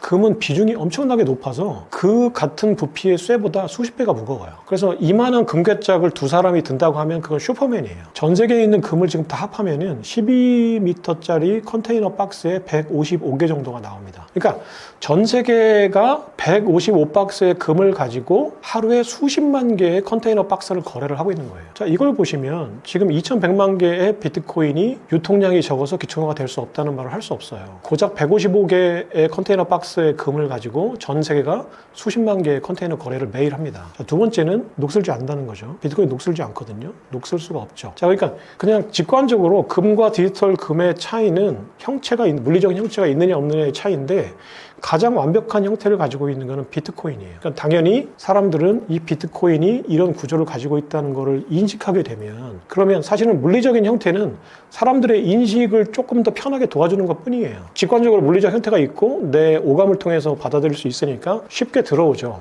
하지만 이게 디지털 코드 속에 있다고 하면 사람들은 머릿속으로 상상을 해야 되거든요. 복잡한 거예요. 하지만 언젠가 그 이미지가 머릿속에 형성되는 순간 물리적인 금이나 알고리즘으로 된 금이나 전혀 차이가 없어요. 인간의 이 의식 속에서는 아무런 차이가 없어요. 오히려 더 완벽한 금이죠. 네, 앞으로는 실물금을 대체하고 실물금이 다시는 엄두도 못 낼 지위를 비트코인이 가질 수 있습니다. 자, 비트코인이 화폐냐 아니냐의 문제에 있어서 여러 가지 얘기들을 합니다. 자, 일단 비트코인의 가격이 지금 급등락을 하죠. 하루에도 지금 많이 줄어들었지만 2~3% 정도씩 등락을 해요. 그러면 이렇게 등락하는 화폐를 가지고 우리가 화폐로 쓸 수 있느냐, 거래를 할 수 있느냐 여러 가지 얘기들이 있어요. 그래서 이거를 실제로 변동성을 해칭하고 그리고 유동성을 보완하는 방법에 여러 가지 기술적인 천재들이 그 기술적인 보완책들을 마련하고 있어요. 그러니까 일단 변동성을 해칭하는 방법으로 비트코인을 스탁해 놓고 이거를 예를 들어서 그 과담보라고 하죠. 비트코인이 변동성이 있으니까 비트코인 1비트코인을 넣으면 지금 1억 2천인데 1억 2천만 원만큼의 화폐를 발행할 수는 없어요. 디지털 쿠폰을 그러면 토큰을 그러면 1억 2천만 원짜리 담보물을 넣어놓으면 이거는 변동성이 있으니까 그러면 30% 정도 변동하는 거는 내가 감내할 수 있다고 치자. 그러면 1억 2천만 원의 70% 정도를 담보로 토큰을 발행하죠. 이런 방법들이 일단 있습니다. 그래서 비트코인을 담보로 한 스테이블 코인을 발행할 수가 있어요. 저는 이거는 닭이 먼저냐 달걀이 먼저냐의 차이인데 비트코인의 변동성이 생긴 이유는 비트코인에 관한 내러티브가 아직까지 사람들이 완벽하게 공유하지 못했기 때문이에요. 자, 그러면 비트코인의 변동성을 해결하는 방법으로 어떤 테크니컬한 방법들이 많이 쓰이고 있는데 가장 근본적인 비트코인의 변동성을 해결하는 방법은 더 많은 사람들이 비트코인의 이야기를 공유하는 거예요. 자, 이게 무슨 얘기냐면 지금 비트코인의 변동성은 아직까지 비트코인 내러티브를 사람들이 완벽하게 받아들여 수용하지 못했기 때문이에요. 어떤 사람의 눈에는 위험자산이고 조금 더 빨리 깨닫고 빨리 공부한 초기 개발자들의 눈에는 완전히 황금알을 낳는 엘도라도고 내가 선점할 수 있는 부의 기회고 뒤늦게 들어온 포모를 가지고 뒤늦게 들어온 사람들한테는 내가 이거 다른 사람들이 이거 가지고 부자 되는데 나도 부자 돼봐야지 하고 들어왔죠. 근데 그렇게 아무런 공부를 안 하고 들어왔으니까 당연히 조금만 위험한 어떤 상황이 되면 또 무섭게 빠져나가죠. 이렇기 때문에 이 내러티브가 견고하게 형성이 되지 않기 때문에 비트코인의 가격이 계속 등락을 하는 거거든요. 그러면 언젠가는 이 비트코인이 가지고 있는 구매력으로 비트코인의 가치가 수렴을 하게 돼요. 비트코인이 2100만 개의 비트코인이 실제로 전 세계 GDP 100조 달러에 달하는 GDP 중에 어느 정도 구매력과 연결될 수 있느냐. 예를 들어 지금 달러가 전 세계 GDP의 60%하고 연결이 돼 있어요. 전 세계 교역량과 그 투자량의 60%는 달러로 하기 때문에 그러면 그 GDP로만 따졌을 때 100조 달러 중에 60조 달러 정도가 달러가 담당하고 있는 구매력이에요. 그럼 앞으로는 2100만 개가 달러의 어떤 자리를 대체한다고 보면 실물 경제에 있어서만큼만 그 구매력이 60조 달러가 되는 거예요. 그러면 거기에 가치가 이제 고정이 되고 안정이 되겠죠. 어느 정도. 이거는 또 다른 자산시장에서의 어떤 투자량하고는 전혀 감안되지 않는 구매력이에요. 지금 100달러가 발행이 되면 2달러만 상품 교육에 쓰이고 98달러는 월가에 있는 자산을 사는데 쓰이거든요. 그러니까 우리가 지금 실물 GDP 100조 달러라고 하는 거는 그거의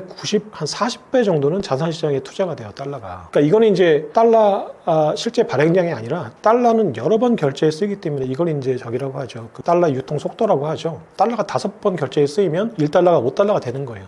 뭐 이런 여러 가지 복잡한 개념이 있는데 그냥 직관적으로 간단하게 얘기해서 전 세계 GDP가 100조 달러니 비트코인이 달러를 대체하고 실질 구매력으로 평가받을 때가 되면 얼추 60조 달러 정도의 구매력을 갖게 될 거예요. 그럼 거기에 이제 비트코인이 실제 기축통화가 됐다. 그리고 비트코인은 궁극의 안전자산이다. 그리고 비트코인은 더 이상 발행되지 않기 때문에 가치가 녹아내리지 않는 자산이다. 라고 생각이 되면 가치는 계속 올라갈 거예요. 왜냐면 앞으로 AI 때문에 생산성이 급격히 상승할 거거든요. 그러니까 생산성이 상승하는데 화폐가 고정되어 있다고 하면 이 고정된 화폐는 생산성 증가의 비율만큼 화폐 가치가 올라가는 거예요. 지금은 반대죠. 지금은 화폐가 계속 발행이 되는데 생산성은 크게 발전하지 않으니까 그 희소한 자산을 가지고 있는 한강 아파트를 가지고 있는 사람들의 아파트 가격만 계속 올라가는 거죠. 앞으로는 이 반대가 되는 거죠.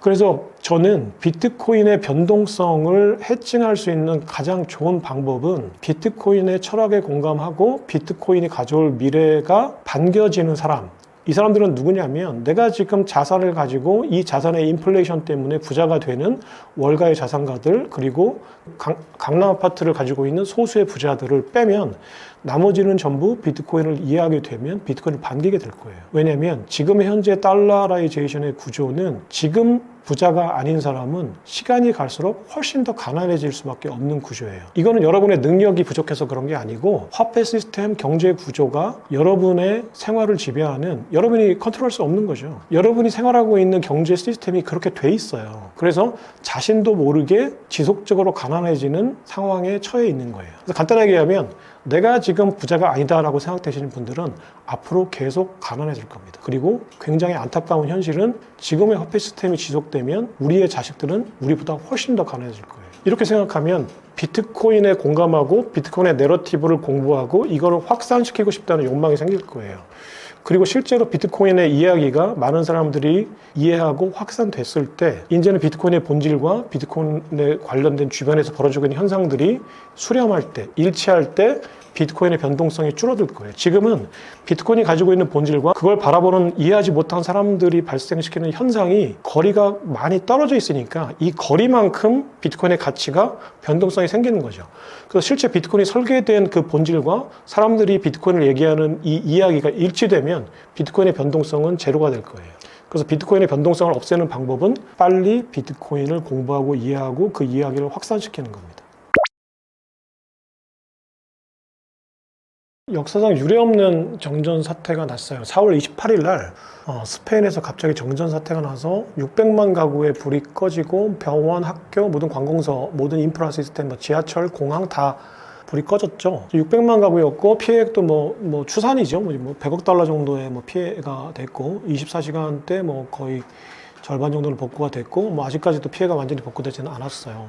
이런 정전 사태는 이렇게 대규모 정전 사태는 유럽에서는 좀 보기 드문 경우였죠. 예전에 이란이나 베네수엘라 또는 다른 나라들에서, 또 미국에서도 엄청난 정전 사태가 있었어요. 예전에 미국 동부 오데오 연안에서 한 5일 정도, 베네수엘라도 5일이었고 미국도 엄청난 정전 사태가 있었는데, 일단 미국 내 정전 사태는 제 기억으로는 철도 송전 시설 전기 선에 낡아서 노후화돼서 이걸 새들이 왔다 갔다 하면서 이제 건드리거나 쪼거나 해서 이제 문제가 됐건 노후화의 문제로 이제 판명이 났고, 어떤 정치적인 이슈라든지 그런 건 아니었던 걸로 기억을 해요. 근데 스페인의 정전 같은 경우에는 굉장히 이례적인 어떤 단어들이 많이 나왔어요. 신문이나 이제 미디어를 보면.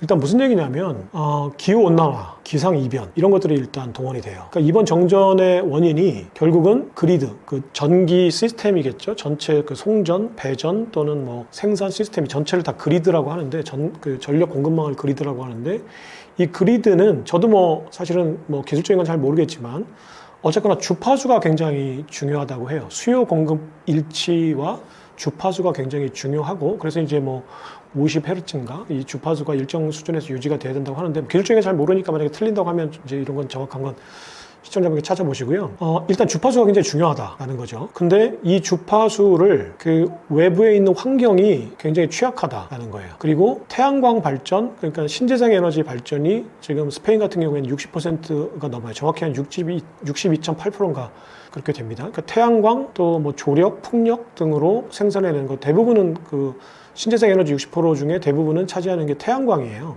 그러니까 신재생 에너지의 가장 큰 문제는 시간과 공간의 제약이 있다는 거예요. 시차가. 그러니까 생산 시간과 소비 시간이 다르고 생산 공간과 소비 시간이 다를 수 있다는 거예요. 태양광을 받을 수 있는 것과 실제 가정 간의 차이가 있고 실제로 태양이 있는 시간과 실제 전기를 쓰는 저녁 시간하고는 차이가 있잖아요. 그래서 신재생 에너지의 가장 큰 문제는 시공간에 이제 갭이 있다. 라는 거. 그리고 두 번째가 이제 몰랐던 사실인데 외부 온도나 기온 또는 날씨에 엄청난 취약한 그리드라고 합니다. 자, 그래서 지금 정전 사고가 난 다음에 일제히 모든 매체가 어떻게 그렇게 빨리 알았는지 모르겠어요. 이게 그 600가구가 전기가 나갈 정도, 그러니까 그 15GHz, 15GW인가 어마어마한 전기가 1000만 명 이상이 쓰는 전기가 나갔는데 그 전기가 나간 정전 사태가 하루도 안 돼서 그냥 실제로 보도하는 시간까지 합하면은 반나절도 안 돼서 몇 시간 안 돼서 분석이 다 됐어요. 마치. 그래서 그 요인이 그 지구 온난화로 인한 기상 이변으로 갑자기 프랑스와 스페인 국경에 기온의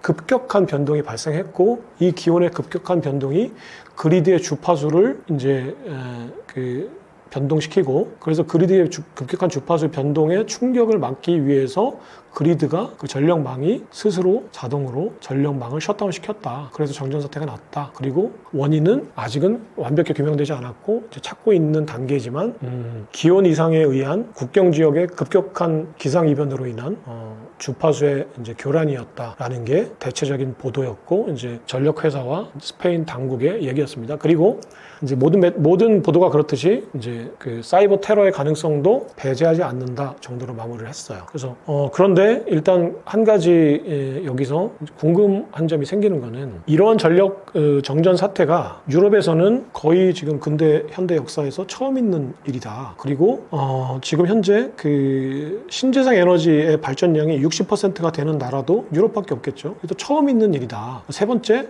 그 스마트 그리드, 그러니까 신재생 에너지 스마트 그리드를 교란시킨 요인이 날씨였다라는 거죠. 이 세 가지가 다 사실은 좀 생소한 거예요. 그러니까 사람은 사실은 자기가 경험해보지 못한 정보가 들어오면 잘 받아들이지 못하거든요. 왜냐면 사람의 기억은 사실은 내가 경험한 거를 쌓아놓고 있다가 그걸 편집해서 새로운 정보를 재편집하는 건데 지금 이 모든 정보가 사실은 기존에 경험에 없었던 정보이기 때문에 사실은 이게 편집이 잘 안 되거든요. 모든 사람들이. 그래서 이제 많은 이제 이야기들이 나오고 이제 의혹들이 나오는 거죠. 그리고 그 스페인의 그 가장 큰 특징은 스페인과 포르투갈 그 이베리아 반도라고 하죠. 이베리아 반도의 가장 큰 특징은 피레네 산맥 때문에 그 서유럽과 고립되어 있다는 거예요. 그래서 프랑스, 독일, 네덜란드, 북유럽이나 서유럽들이 같은 그리드를 사용하고 있어요. EU 국가들이. 그래서 한 나라가 갑자기 이제 어떤 전력 공급망에 이상이 생기면 주변국들의 전력 공급망을 빌려다 써서 이제 문제를 상쇄시키는데 지금 스페인과 포르투갈, 이베리아 반도, 특히 스페인은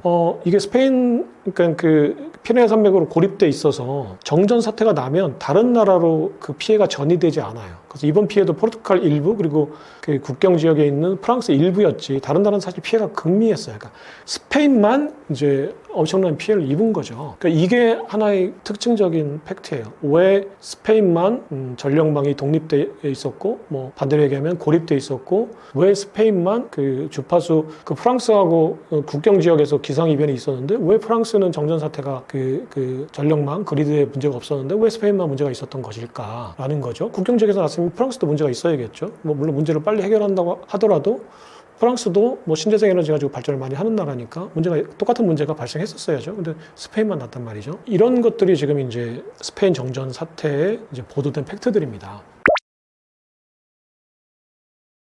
스페인은 EU 국가죠. 그리고 미국이 동맹국들에게도 무차별적인 관세 전쟁을 선포를 했었죠. 그리고 실제로 이제 3월 달에 25% 그 관세를 부과를 했었어요, 실제로. 그러니까 스페인이 지금 독일이나 영국 같은 어떤 공업 국가는 아니지만 이제 미국과 교역을 많이 하고 있어요. 그러니까 그 수출입을 다 합해서 한 400억 불 정도, 400억 달러 정도 되는 교역을 하고 있고, 특히 미국한테는 이제 스페인도 많은 농산물, 특히 이제 그 고급 와인, 올리브유, 또 올리브, 그리고 이베리코, 우리가 유명하죠. 하몽이나 이제 이베리코 그 돼지고기, 이런 것들은 미국 사람들이 많이 소비를 해요. 특히 이제 부자들이.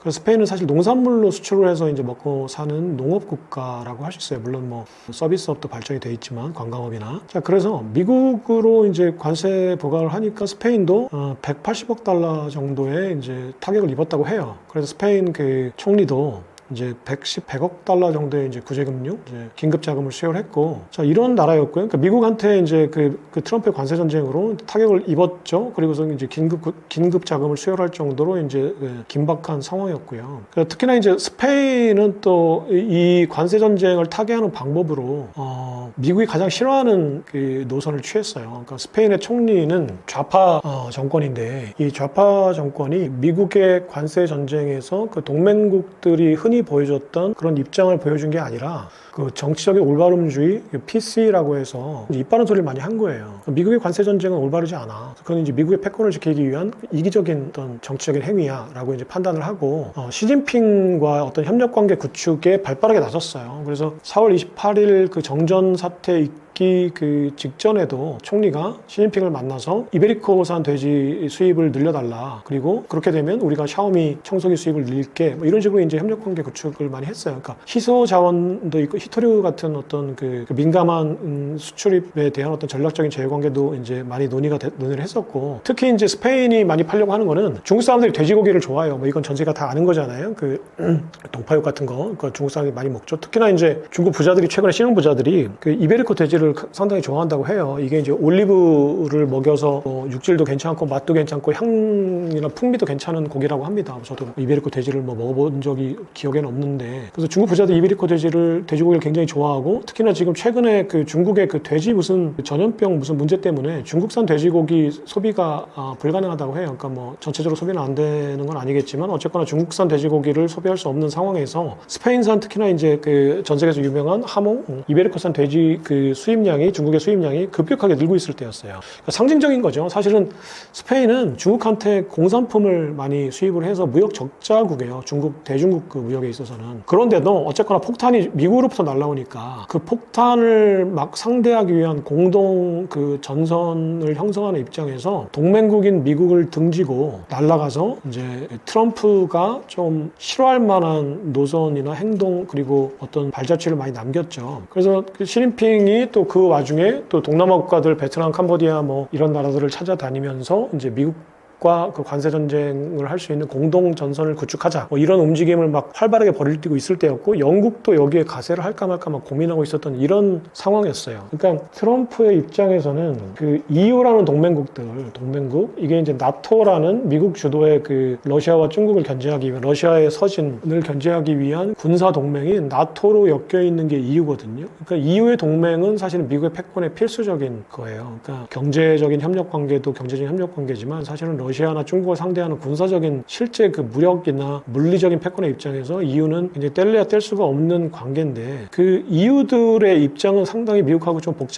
단단한 것 같아요. 그러니까 예전에 그 EU 그 구성하고 있는 그 대부분의 국가들이 미국이 200년 동안 패권을 쥐기 전까지만 해도 유럽이 수천 년간 수백 년간 패권을 줬던 나라들이기 때문에, 그러니까 이탈리아, 스페인, 네덜란드, 영국, 오스만 투르크, 튀르키, 이탈리아, 로마, 그리스, 이집트 이런 모든 나라들이 다 고대부터 다 패권을 한 번씩 쥐어봤던 나라들이거든요. 그러니까 이 나라들이 미국의 패권에 상대하는 거는 사실은 다른 나라들이 미국을 상대하는 것과는 좀 달라요. 그러니까 패권을 한번 줘봤던 과거 패권국들이 현재 패권국을 상대하는 거는 이제 사뭇 동남아 국가나 일본이나 신흥국들이 상대하는 거하고는 굉장히 스탠스가 다르고, 미국도 그걸 알고 있죠. 그래서 이 동맹국들이 한번 이탈하기 시작하면 걷잡을 수 없다는 것도 알죠. 근데 이 와중에 지금 스페인이 갑자기 중국과 밀어를 하고 이런 움직임을 보이니까, 그러니까 그 EU라는 패권국을 놓쳐서는 안 되는 그 트럼프의 눈에는 스페인이 이제 약한 고리로 보였을 거예요. 그래서 이 약한 고리를 가만 놔두면 동맹이 와야 되겠죠. 패권의 속성은 굉장히 내혹해요. 패권이라는 게 어떤 의미냐면 사실은 극단적인 권력이거든요. 그러니까 권력이라는 건 사전적 의미가 뭐냐면 다른 사람이 하기 싫은 거를 강제로 하게끔 하는 힘이에요.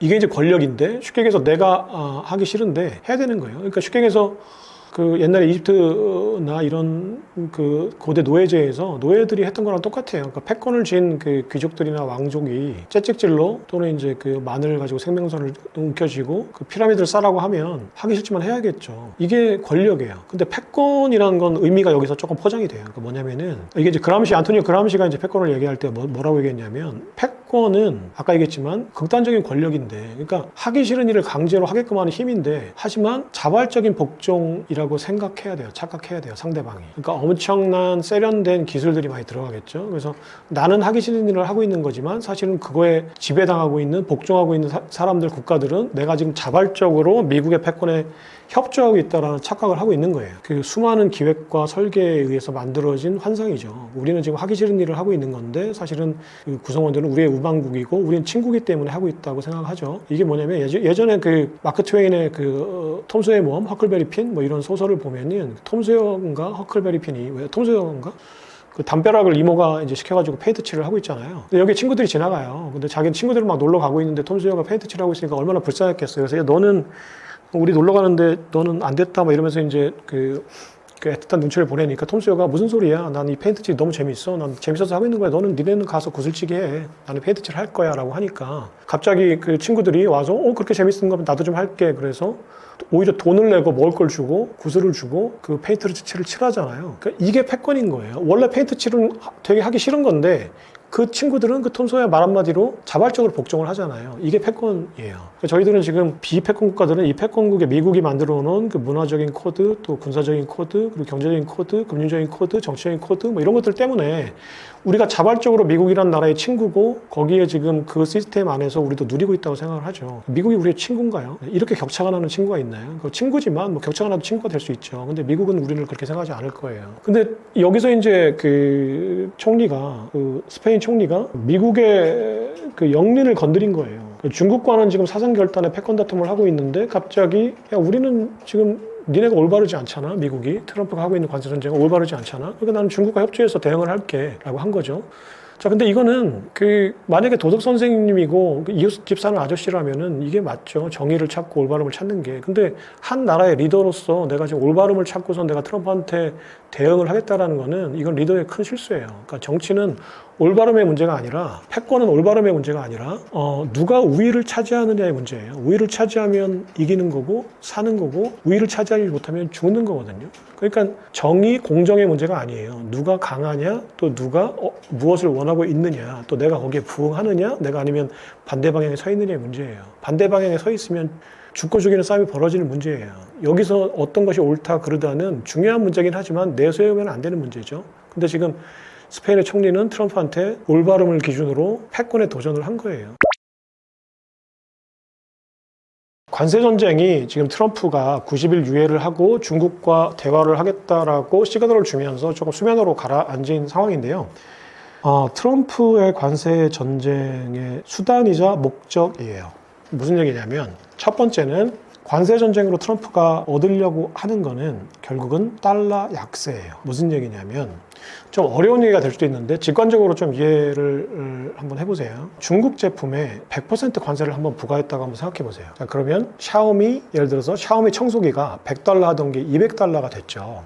자, 그러면 미국 국민들은 이 제품을 200달러에 살까요? 그렇게 하지 않을 거예요. 처음에 물론 충격이 있을 거예요. 일단 관세를 부과하면 200달러가 되겠죠. 하지만 중국은 샤오미는 이 제품을 미국에 계속 수출해야 돼요. 그러면 극단적으로 얘기하면 샤오미 청소기를 50달러짜리로 낮출 거예요. 그러면 100% 관세를 부과하면 다시 도로 100불이 되겠죠. 100달러가. 그러면 중국이 100달러에서 50달러로 샤오미 가격을 낮추려면 어떻게 해야 되냐면 위안화를 많이 찍어서 풀어야 돼요.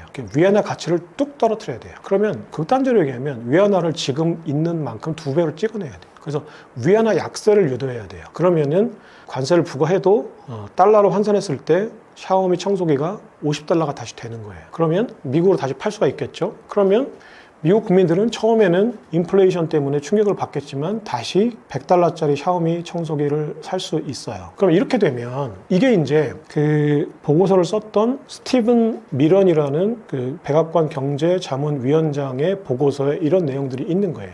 그리고 실제로 스티븐 미런 보고서를 보고 트럼프가 그대로 지금 시행을 하고 있는 거예요. 또 한 명은 피터 나바로라는 사람의 보고서를 가지고 트럼프가 이 두 보고서로 관세 전쟁의 플랜을 짠 거예요. 자, 그러면 중국은 100달러짜리 샤오미 청소기를 50달러짜리 샤오미 청소기로 만들기 위해서 위안화를 엄청나게 평가 절하를 한 거죠. 자, 그러면 이럴 때 어떤 현상이 발생하냐면 아까 말했잖아요. 그 나라 화폐 가치가 떨어지면 그 나라에 투자하는 투자 자금이 빠져나가요. 그 나라 화폐 가치가 떨어졌다는 얘기는 그 나라 금리가 떨어졌다는 얘기예요. 돈의 가치가, 돈의 수수료가. 그러면 위안화 가치가 지금 현재 가치의 50%로 떨어졌다. 그러면 중국에 투자했던 모든 투자 자금이 썰물같이 다 빠져나갈 거예요. 시진핑이 가장 무서워하는 게 이거거든요. 중국에서 모든 자금이 빠져나간다. 그러면 해외 투자자들만 빠져나가지 않을 거예요. 중국의 공산당 간부들도 어떻게든 돈을 미국으로 뺄 거예요. 자, 그러면 트럼프가 원하는 거는 이거예요. 중국에 있는 모든 돈을 빼내오겠다. 자, 그러면 자본 이탈이 무서워서 시진핑이 이거 안 되겠는데? 자, 그러면 말하라고 트럼프 리조트로 가서 네가 원하는 거 내가 뭔지 알아. 자, 그러면 달러 약세가 네가 원하는 거잖아. 그럼 반대로 관세를 없애주면 내가 알아서 위안화를 평가절 상할게. 거꾸로 내가 평가절 상할게. 그러면 달러가 약세가 되니까 중국이 대미 수출은 줄고 미국의 대중 수출 또는 글로벌 수출은 늘어나겠죠. 이게 지금 스티븐 미런 보고서에 써 있는 관세 전쟁을 지렛대로 그러니까 관세 전쟁은 결국은 환율 전쟁인데 고율의 관세를 중국에 때리고 중국이 자본 유출이 무서워서 위안화를 평가절 상하면 반대로 얘기했을 때 달러가 평가절 하되면 결국은 미국의 수출이 늘어나고 제조업이 다시 살아날 거다. 이렇게 생각을 한 거죠. 자, 그러면 관세는 목적이 아니잖아요. 이 환율, 그러니까 제2의 마라라고 협정, 그러니까 제2의 프라자 협정, 마라라의 협정이라고 하는 이 환율 협정을 맺기 위한 지렛대 역할인 거죠. 근데 또 하나는 피터 나바로의 보고서를 보면 이런 얘기가 또 나와요. 자, 관세가 분명히 지렛대 역할을 할 거다. 하지만 관세를 때렸을 때 벌어들이는 관세 수입이 관세를 지렛대로 환율 조정을 했을 때 수입보다 더 크다라는 말이 나와요. 무슨 얘기냐면 트럼프 눈에 관세는 양수겹장 일타쌍피인 거예요. 무슨 얘기냐면 내가 관세를 때렸는데 중국이 겁을 먹고 환율 조정을 하겠다고 하면 그것도 좋다. 근데 내가 관세를 때렸는데 중국이 겁을 먹지 않고 그 관세를 그대로 그냥 유지를 한 상태로 수출을 하겠다라고 하면 관세 부과한 만큼 재무부 금고에 세금이 들어오니까 더 좋다라는 거예요. 원래 보고서 기획안은 이랬어요. 그래서 트럼프가 그래? 그렇다면 나는 어떻게 하든지 간에 이득인데 그래서 야심차게 관세 전쟁을 시작했죠. 근데 관세 전쟁을 시작하고 나니까 어떤 현상이 발생했어요? 일단 사재기를 했잖아요. 미국에 있는 수입상들이 사재기를 해서 실제 지금 미국의 GDP가 침체 신호를 보이고 있고 그리고 관세 전쟁으로 인한 불확실성 때문에 미국의 안전자산인 국채 가격이 떨어지고 실질 국채 수익률이 올라갔잖아요. 이러니까 이제 많은 언론들, 우리가 레거시 언론이라고 하는 그 뉴욕타임즈, 월스트리트저널 같은 데서는 봐라. 트럼프 네가 100일 동안 한 게 뭐가 있냐. 네가 관세 전쟁 한다고 하니까 우리가 인플레이션 그렇게 난다고 했잖아. 너는 인플레이션 안 난다고 했지? 그리고 재무장관 너도 인플레이션은 관세 부과를 했을 때 일시적인 충격이다. 원래 인플레이션이라는 건 지속적으로 물가가 상승하는 건데 관세를 부과하면 가격이 올라간 상태에서 유지가 되기 때문에 한 번의 충격만 있는 거거든요. 실제로 이론적으로 그래요. 경제학적으로는. 관세를 부과하면 100달러가 120달러가 되고 나면 한 번은 쇼크를 받죠. 근데 이 상태가 계속 지속이 돼요. 관세를 올리지 않는 이상. 그러면 이건 인플레이션이 아니에요. 한 번의 물가 상승이죠. 이게 원래 이론적으로는 맞아요. 재무장관, 스콧 베센트 재무장관이라든지 백악관의 경제 참모들이 했던 얘기들은 이론적으로는 맞습니다. 그리고 실제로도 장기적으로 경제 곡선을 나중에 가서 지금 트럼프가 꼬리를 내리지 않고 만약에 우격 따짐으로 계속 관세 전쟁을 지속했다고 하면 우리나라도 물론 굉장히 힘들겠지만 어쨌거나 이거 그냥 중립적으로 미국 입장에서만 보는 거예요. 관세 전쟁을 계속하면 그 보고서대로 그리고 스콧 베센트의 말대로 그리고 트럼프가 과외를 받은 대로 될 가능성이 굉장히 높아요. 인플레이션은 일시적인 충격이고 중국이 평가 절상을 해서 결국은 관세는 중국 쪽의 부담으로 넘어갈 거야 하는 거죠. 이게 실제로 그렇게 될 가능성이 굉장히 높아요. 근데 하지만 이 과정에서 아까도 얘기했듯이 일시적이고 단기적인 충격이 있을 거라고 스콧 베센트도 얘기했고 트럼프도 얘기했고 경제참모도 다 얘기했어요. 근데 지금 사람들은 그걸 간과하고 있죠. 그리고 레거시 미디어들은 봐라, 단기적인 충격이 있을 거야, 앞으로 그렇게 안 될 거야 이 말은 안 하고 봐라, 니네가 그렇게 충격이 없을 거라고 인플레이션이 없을 거라고 장담했는데 충격이 있잖아. 그리고 GDP가 떨어졌잖아. 그리고 물가는 올라가잖아. 지금 딱 잘라놓고 이제 이거 단면만 보는 거죠. 그러니까 트럼프 너 지금 잘못하고 있잖아. 100일 동안. 더군다나 이제 100일 딱 평가를 내려야 되는데 너 잘못한 거잖아. 라고 하죠. 자, 여기서 주목할 거는 뉴욕타임즈와 워싱턴 포스트와 월스트리트저널이 어떠한 매체인가를 봐야 돼요.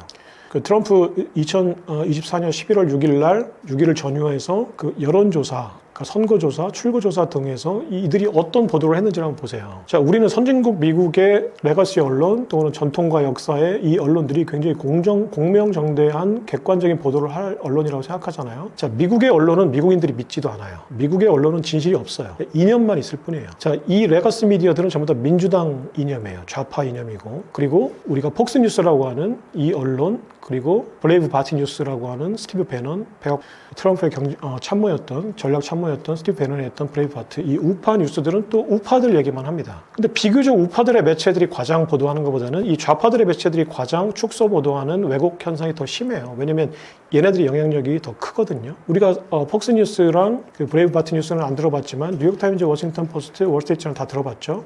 전부 양아치 매체들이에요. 그러니까 정치 이념이나 어떤 이념 전쟁을 두고는 단 한 번도 객관적인 보도를 한 적이 없어요. 당장 선거 결과가 내일 나올 텐데도 이 사람들은 힐러리가 우세하다, 그리고 민주당 후보가 우세하다라고 계속 보도를 했었어요. 그리고 우세하다라는 게 너무 새빨간 거짓말이라는 걸 본인들도 아니까 박빙이다 라고 했었죠. 하지만 실제로 배팅 사이트에서는 트럼프가 70% 이상 압도적으로 그 스윙 스테이트에서 이기고 있었거든요. 자, 이들이 지금 보도하고 있는 거예요. 자, 봐라. 지금 GDP는 경기 침체의 시그널을 빵빵 올리고 있다. 그리고 인플레이션이 실제로 낮다. 제일 밑에 써놨어요. 자, 인플레이션이 난 이유는 수입상들이 관세를 부과할 거를 예측하고 미리 사재기를 했기 때문이다 라고 진실보도를 했죠. 하지만 요즘 누가 신문을 끝까지 읽나요? 헤드라인만 보죠. 트럼프는 잘못했다, 판단 미스였다, 트럼프의 관세 전쟁은 실패다, 때리죠. 자, 그럼 여기서 트럼프가 꼬리를 내렸던 것으로 보여지고 있죠. 꼬리를 내렸을까요? 트럼프는 관세를 실제로 부과해도 이득이고, 관세를 부과했을 때 중국이 협상 테이블에 앉아도 이득이라는 거를 과외를 통해서 알고 있는 사람이에요. 근데 왜 그러면 꼬리를 내렸을까? 그러면 이 미디어들에 굴복한 걸까? 좌파 미디어들에? 그렇지 않아요. 그러니까 트럼프가 굴복한 가장 결정적인 거는 채권 금리가 상승했기 때문이에요. 채권 금리가. 자, 그러니까 원래 트럼프는 지금 가장 큰 관세 정책의 1차적인 목표는 경기 불확실성, 이건 트럼프가 의도한 건지는 모르겠지만 많은 매체들이 의도했다고 추측 보도를 했었죠. 일단 관세 전쟁은 다중 목적이 있어요. 아까 얘기했듯이 환율 전쟁으로 가는 거였고, 그리고 실제로 관세 수입도 놀릴 수 있는 거였고, 또 하나는 관세 전쟁 자체가 경기 불확실성이기 때문에 경기 침체론이 불거져 나오죠. 트럼프는 경기 침체론이 불거져 나오는 거는 4년 뒤 또는 2년 뒤에 중간선거, 4년 뒤에 또는 재선거에 갔을 때 경기 침체론은 싫죠. 자기가 정치를 잘못했다 얘기니까. 지금의 경기 침체는 정치에 아무런 문제가 되지 않아요. 차라리 지금 경기 침체론이 있고 바닥을 다져놓은 다음에 기저효과로 2년 뒤에 4년 뒤에 선거할 때 그 기저효과에 의해서 GDP 상승률이 높게 나타나는 게 좋겠죠. 일단 그런 것도 있고요. 또 하나는 경기 침체론이 불거지면, 자, 채권이 안전자산이기 때문에 미국 국채를 많이 사요. 그럼 미국 국채 가격이 올라가고 수익률이 줄어들죠. 그러니까 10년물 국채 금리가 이제 실질 금리인데, 시장 금리인데, 지금 트럼프 입장에서는 어떤 게 있냐면 9조 달러의 단기 채권을 바이든 정부 때 발행했던 국채를 포함해서, 바이든 정권이 일부러 트럼프한테 부담을 주려고 발행했는지 모르겠어요. 근데 90일 미만의 단기 채권도 상당수 있다고 해요. 그러니까 뻔히 알면서 트럼프한테 떠넘겨 놓은 거죠, 폭탄을. 자, 그 트럼프는 이 폭탄을 끌어안고 있어요. 9조 달러를 올해 상환을 해야 돼요. 그러면 원래 0% 금리였는데 지금 채권 금리가 5%, 4%대에서 왔다 갔다 하니까 엄청난 부담이죠. 9조 달러에 4, 5% 정도 금리가 생기는 거니까 막대한 채권 이자를 내야죠. 그래서 이 이자를 어떻게든 줄여보려고 국채 금리를 떨어뜨리려고 했던 거예요. 자, 그래서 처음에는 경기 침체론이 되고 안전자산인 채권에 사람들이 많이 투자하니까 국채 금리가 떨어졌었어요, 실제로. 근데 어느 순간 채권 금리가 갑자기 확 올라가기 시작했어요. 관세 전쟁을 실제 시작하니까. 그래서 이거 사람들이 어떻게 해석을 하냐면 채권 자경단이라는 개념이 있어요. 그러니까 자경단이라는 게 뭐냐면, 그러니까 자치 치안 조직이잖아요. 자, 우리 동네에서 동네 건장한 청년들이 우리 동네 다니는 유부녀들, 어린이들이 밤에 위험하니까 곤봉을 하나씩 들고 밤에 호루라기 들고선 돌아다녀요. 자, 우리 동네 치안은 우리가 지키겠다는 거죠. 그러니까 채권 자경단이라는 게 뭐냐면 채권 시장은 우리가 지키겠다는 거예요. 자, 그러면 트럼프가 이렇게 자꾸 불확실성을 높여서 채권 가격을 높이니까, 그리고 이 불확실성으로 관세 전쟁을 하려고 하니까, 그러면 달러라이제이션, 이 세계화가 위협을 받으니까, 그러면 달러라이제이션을 그동안 먹고 살았던 월가, 그리고 미국 국채로 먹고 살았던 중국, 미국 국채를 많이 가지고 있는 일본, 이런 나라들이 어떻게 생각할까요? 이제 자경단 활동을 할 거예요. 자, 어떻게 자경단이 작동을 하냐면, 자경단의 사전적 의미는 미국 정부가 반시장적 정책을 펼 때 그 반시장적 정책을 시장적 정책으로 되돌리기 위해서 채권을 내다 파는 거예요. 자, 그럼 채권을 내다 팔면 채권 가격이 떨어지고 국채 금리가 올라가겠죠. 그럼 미국의 그 이자 상환 부담이 엄청나게 커지죠. 그래서 미국이 그래, 미안하다, 내가 잘못했다, 내가 잘못 생각했어, 내가 앞으로 그러지 않을게 라고 하는 거죠. 이게 채권 자경단이에요. 그래서 채권의 금리가 4% 초반대에서 떨어지고 있다가 갑자기 관세 전쟁이 심화하니까 채권 금리가 다시 4.8% 정도로 확 튀어 올랐어요. 그래서 채권 자경단이 활동했다라고 추론이 됐죠. 그러면 채권 자경단 이번에 누구냐, 이렇게 궁금증이 생겼어요. 그래서 보니까 어떤 매체에서는 일본이 엔캐리 트레이드 과정 속에서 그 미국 국채를 내다 팔았다. 그래서 일본이 결과적으로 채권 자경단의 역할을 했다. 그리고 중국도 미국과의 어떤 관세 전쟁의 어떤 수단으로 중국의 어떤 공산당이 실제로 지시를 하거나 이런 정황은 뭐 밝혀낼 수는 없는 거지만 사실은 관치금융이기 때문에 어떻게든 민간을 움직여서 채권을 팔 수 있죠. 그래서 중국도 채권을 팔았다. 그럼 채권 작용단은 일본과 중국이네. 자, 봐봐. 트럼프한테 또 매체들이, 레거스 매체들이, 뉴욕타임즈, 뭐 워싱턴 포스트, 그다음에 월스트리트 저널 같은 이런 것들이 봐봐. 네가 관세 전쟁 하니까 상대가 또 가만 안 있잖아. 지렁이도 밟으면 꼼통거린다는데 야, 중국과 일본이 가만히 있겠니? 또 그러면 안 돼. 라고 했죠. 자, 그러면 실제로 채권 작용단이 중국과 일본이었을까? 한번 생각을 해보세요.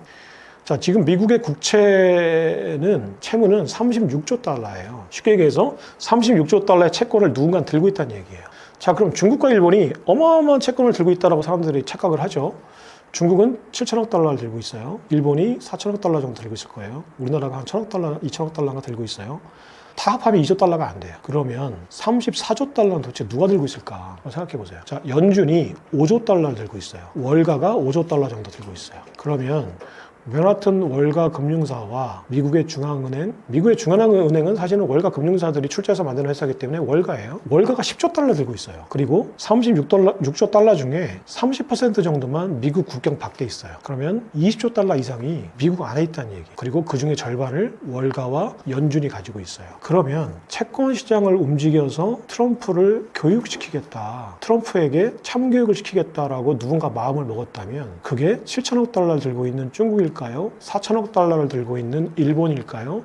10조 달러를 들고 있는 월가일까요? 자, 이건 누구도 모르지만 한번 추론을 한번 해보세요. 자, 10조 달러와 7천억 달러는 또 4천억 달러는 15배에서 20배 정도 차이가 나죠. 누가 시장을 흔들 수 있을까요? 자, 그러면 채권 작용단은 누구였을까요? 한번 상상을 해보세요. 그러면 자, 이 질문에서 한번 대답을 찾아볼게요. 이런 상황이란 게 어떤 상황이죠? 지금 우리가 처해 있는 상황. 자, 미국은 트럼프는 관세 전쟁을 한다고 저 난립니다. 이 불확실성 속에서 세계 경제는 이리저리 막 흔들리고 있고요. 이 중에서 월가는 참교육을 시킨다고 채권 시장을 움직여서 트럼프의 관세 전쟁을 주춤하게 만든 것처럼 보입니다. 자, 이런 상황이 왜 생겼을까요? 자, 굉장히 뿌리 깊은 얘기예요. 하지만 이 얘기를 이해해야 지금 현재 트럼프가 뭘 하려고 하는지, 그리고 왜 트럼프가 그 일을 하려고 하는지, 또 그 일 때문에 도대체 세계 경제가 앞으로 어떻게 전개가 될지를 예측할 수가 있어요. 자, 지금의 현재 세계 경제 시스템은 닉슨 쇼크 이후에 제2 브레튼 우드 체제라고 정의할 수 있어요. 자, 제1 브레튼 우드 체제 1944년 2차 대전 종전 직전에 브레튼 우즈에 모여서 전 세계 재무장관들이 전후에 글로벌 경제를 설계한 거죠. 근본이제였죠. 근본이제 하에서 미국이 마샬 플랜으로 유럽 경제를 부흥시키고, 왜냐하면 시장을 살려놔야 미국의 제품을 파니까. 그때는 미국이 제조업 강국이었거든요. 그리고 공산당의 영토를 넓히지 않기 위해서 베트남 전쟁을 치르면서 달러를 어마어마하게 찍었죠. 그러니까 금에 고정된 달러는 실제 가치는 엄청나게 떨어졌는데, 말이 발행해서 금의 가치에 연동돼 있으니까 달러 가치가 엄청나게 평가 절상돼 있었어요. 그러니까 달러 가치가 평가 절상되니까 강달러가 되니까 실질 가치보다 훨씬 더 강한 달러를 유지하고 있으니까 결국 수출은 더 안 되고, 그러니까 무역 적자 문제는 더 심해지고, 그럼 무역 적자를 보존하기 위해서 그러면 재정 적자도 심해지고, 경제를 살려야 되니까 달러 많이 풀어야 되니까, 그러면 재정 적자, 무역 적자 문제가 엄청나게 심해졌죠. 닉슨이 이 문제를 해결하는 방법으로, 자, 지금 달러가 실제로 많이 발행돼서 원래는 가치가 엄청나게 떨어져 있는데 금의 가치에 딱 붙여놓으니까 지금 달러가 고평가돼 있잖아. 자, 달러를 평가 절하하자. 그럼 어떻게 해야 돼? 금에서 달러를 떼내야 돼. 그래서 달러를 실질 가치로 되돌려놔야 돼. 자, 그래서 금에서 떼놨어요. 그래서 브레튼 우즈 체제에서 1온스에 35달러 했던 달러가 갑자기 실제 발행량만큼의 실질 가치로 수렴하는 과정에서 달러가 1온스당 수천 달러로 올라갔어요. 반대로 얘기하면 수십 배 달러의 가치가 떨어진 거죠. 자, 이게 뭘 의미하냐라고 하면요. 자, 금의 달러의 가치가 고정되고 다른 모든 화폐를 달러에 연동시켜 놨을 때에는 고정환율제죠. 그러니까 외환시장에서 환율 변동으로 인한 변동성이 없었어요. 근데 브레튼 우드 체제가 끝나고 닉슨이 금태한 중지를 하니까 여기서 가장 큰 문제가 뭐였냐면 전 세계 화폐들이 우리 가치가 뭔지를 잘 모르겠는 거예요. 혼동이 엄청나게 심해졌죠. 그러니까 지금 달러가 금에서도 떨어져 있고 모든 화폐가 달러에 붙어 있다가 다 떨어졌어요. 자, 이제 자유를 찾아서 모두 다 떠나가. 그러니까 자, 자유라는 게 얼마나 힘든 거예요. 자, 엄마가 막 그 집에서 그 아버지가 무서운 아버지가 중학교 때까지 너 내 말 안 들으면 쫓아낼 거야 그러면서 자기를 억압하죠. 근데 그게 얼마나 편안해요. 밥 주고 빨래 해주고 학교 보내주고. 근데 갑자기 어느 순간 집에 나가서 너 혼자 살아라 하니까 무섭죠. 전 세계가 무서운 거예요. 금융시장이. 도대체 이게 달러 가치가 어떻게 되는 거야? 우리 환율이 어떻게 되는 거야? 했죠. 변동성이 어마어마하게 심해지고 공포가 어마어마하게 커진 거예요. 자, 이 공포와 변동성을 가지고 상품화한 게 월가였어요. 자, 금융시장의 변동성과 공포가 엄청나게 크니까 우리는 이 변동성과 공포를 가지고 먹고 살 거야. 이게 뭐냐면 파생 상품이죠. 그러니까 금융시장의 변동성과 공포를 해칭해주는 상품들, 파생 상품이죠. 이 파생 상품이 어마어마하게 생겼어요. 두 번째는 달러 가치가 금에서 떨어져 나오고 나서 달러 가치 발행량만큼 달러 가치가 막 어마어마하게 떨어지죠. 달러 가치가 떨어졌다는 얘기는 금리가 어마어마하게 떨어졌다는 얘기예요. 자, 그럼 이게 무슨 얘기냐? 사실상 제로금리이기 때문에 은행들이 대출 상품을 어마어마하게 만들었죠. 은행 가면 돈을 갖다 쓰는데 이자를 한 푼도 안 내요. 사람들이 돈을 어마어마하게 대출 받았죠. 자, 그래서 닉슨 쇼크는 금융시장에서 두 단어로 얘기하라고 하면 파생 상품과 대출이에요. 그러니까 1971년 이후에 닉슨 쇼크 이후에 월가 금융사들이 금으로 먹고 살았던, 그 전에는 금을 유통시키고 금을 생산하고 금의 가치를 조정하면서 월가가 먹고 살았죠. 근데 이제는 금으로 우리 먹고 살지 않을 거야 라고 갑자기 닉슨이 선언을 해버리니까 월가에 머리 좋은 아이비리그 천재들이 월가에 와서 아, 그래? 그럼 우리가 더 이상 금으로 못 먹고 사는데 뭐로 먹고 살아야지? 자, 이 시장의 팽배해 있는 변동성과 공포를 먹고 살자. 그래서 만들어낸 게 파생상품과 대출상품이다. 자, 그러니까 파생상품과 대출상품의 공통점은 환타지예요. 자, 실제 돈은 100달러인데 파생상품과 대출로 인한 신용창출을 통해서 갑자기 $10,000가 돼요. 9,900달러는 환타지죠. 환상이죠. 그러니까 전 세계 경제가 판타지 속에서 커온 거예요. 자, 실제로는 100달러밖에 없는데 우리는 $10,000가 있다고 생각하고 산 거죠. 그러니까 실제로는 100달러밖에 없는데 우리는 실제로는 1억밖에 없는데 우리는 100억이 있다고 생각하니까 강남 아파트를 100억 주고 사는 거예요. 이런 경제가 만들어진 이유를 이제 설명했어요. 그럼 왜 우리가 비트코인에 주목해야 될까요? 그냥 사실은 모든 혁명은 사실은 공정성을 찾기 위해서 하는 게 아니에요. 모든 혁명은 계급 투쟁이에요. 자, 공산당 혁명이 계급을 없애기 위해서 사회의 공정성을 모든 서민들이 평등하게 살 수 있는 세상을 만들기 위해서 공산당 혁명을 한 게 아니에요. 자본가들이 노동자의 노동 가치를 착취하니까 이 공정을 해결하자라는 명분이 있었죠. 하지만 모든 혁명은 불공정을 시정하기 위해서 혁명을 하는데 새로운 불공정을 만들 뿐이에요. 그리고 공정을 추구하지도 않아요. 실제로는. 혁명의 속성은. 자, 자본가들이 잘 사는 세상이었어. 나는 이게 싫어. 혁명을 해서 우리가 잘 사는 세상을 만들자라고 해요. 그럼 실제로 그런 세상이 됐다고 쳐요. 그러면 노동자들이 공정하게 자본가들에게 그러면 또 가치를 배분해 줄까요? 그렇지 않아요. 우리가 옛날에 당했으니까 당한 만큼 착취하겠죠, 자본가들을. 실제로 만약에 공산혁명이 성공했다고 치면 그러면 원래는 자본가들이 착취했던 구조가 노동자들이 자본가를 착취하는 구조로 바뀌었을 뿐이지 사실은 대상만 바뀌고 주인공만 바뀌었을 뿐이지 구조는 똑같아요. 그래서 모든 화폐 역사, 모든 경제의 역사는 사실은 혁명은 공정성을 만들자라는 게 아니라 지금 이 상황이 싫으니까 내가 유리한 상황을 만들자라는 거거든요. 자, 비트코인도 마찬가지예요. 그러니까 비트코이너들이 또는 비트코인을 만든 사토시 나카모토의 철학에 공감을 하고 그거를 평가해주는 사람들이 당연히 지금 월가가 만들어놓은 세계화에서는 아까 말했듯이 깡통 효과, 중앙은행 옆에 있어서 빨리 대출받은 사람이 이 판타지를 가지고 만들어놓은 이 거품을 가지고 만들어놓은 자산을 사서 그 자산 가치가 엄청나게 올라가면 내가 더 부자가 되는 상황이 되는 거였잖아요. 이게 싫어서 사토시 나카모토가 그러면 나는 이거를 인플레이션 화폐인 달러에 반대되는 디플레이션 화폐를 만들래. 달러는 발행량이 늘어나서 강남 아파트를 가지고 있고 매그니피센트 세븐 주식을 가지고 있는 사람이 부자가 되니까 난 이게 싫어. 자, 그럼 90%가 지금 이거에서 소외된 사람들이니까 이 90%의 어떤 이 원성, 이 에너지를 가지고 나는 화폐혁명을 할 거야. 그래서 비트코인을 만들었어요. 그럼 이 화폐에 공감하는 사람들은 90%의 그 깡통 효과를 못 누린 사람들이겠죠. 공감하겠죠. 그래서 좋다고 하겠죠. 저도 좋아요. 저도 그 90%를 못 누렸으니까. 저도 좋아서 비트코인 혁명에 공감하고 비트코인에 투자하고 비트코인 내러티브가 확산되길 바래요. 하지만 이게 공정해지는 건 아니에요. 새로운 불공정을 만드는 거죠. 자, 그럼 우리가 비트코인으로 만드는 세상은 공정해지지 않아요. 절대로. 비트코인도. 자, 혁명의 초기 가담했던 사토시 나카모토는 100만 개를 가진 어마어마한 부자가 됐죠. 그리고 코어 개발자들도 초기 투자해서 어마어마한 부자가 됐어요. 그리고 빨리 눈치채고 먼저 들어갔던 투기꾼들도 어마어마하게 부자가 됐죠.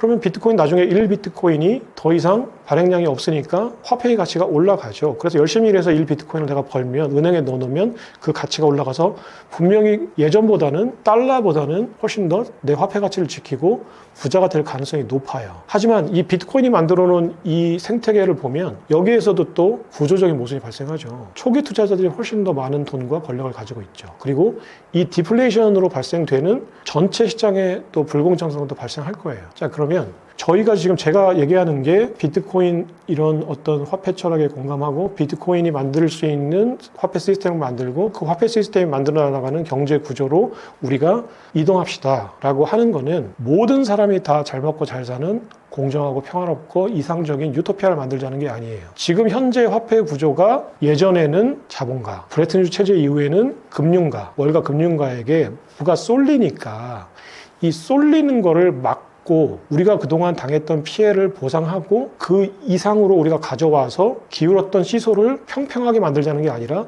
우리 쪽으로 기울게 만들자는 거죠. 이게 혁명의 본질이에요. 모든 혁명은 얘기가 나온 김에 역사상 있었던 혁명들을 쭉 공통점을 한번 추려보면요. 첫 번째는 혁명은 민중이 한다가 첫 번째 착각이에요. 혁명은 소외된 엘리트가 하는 거예요. 민중은 동원될 뿐이죠. 자, 사토시 나카모토도 사실은 소외된 엘리트예요.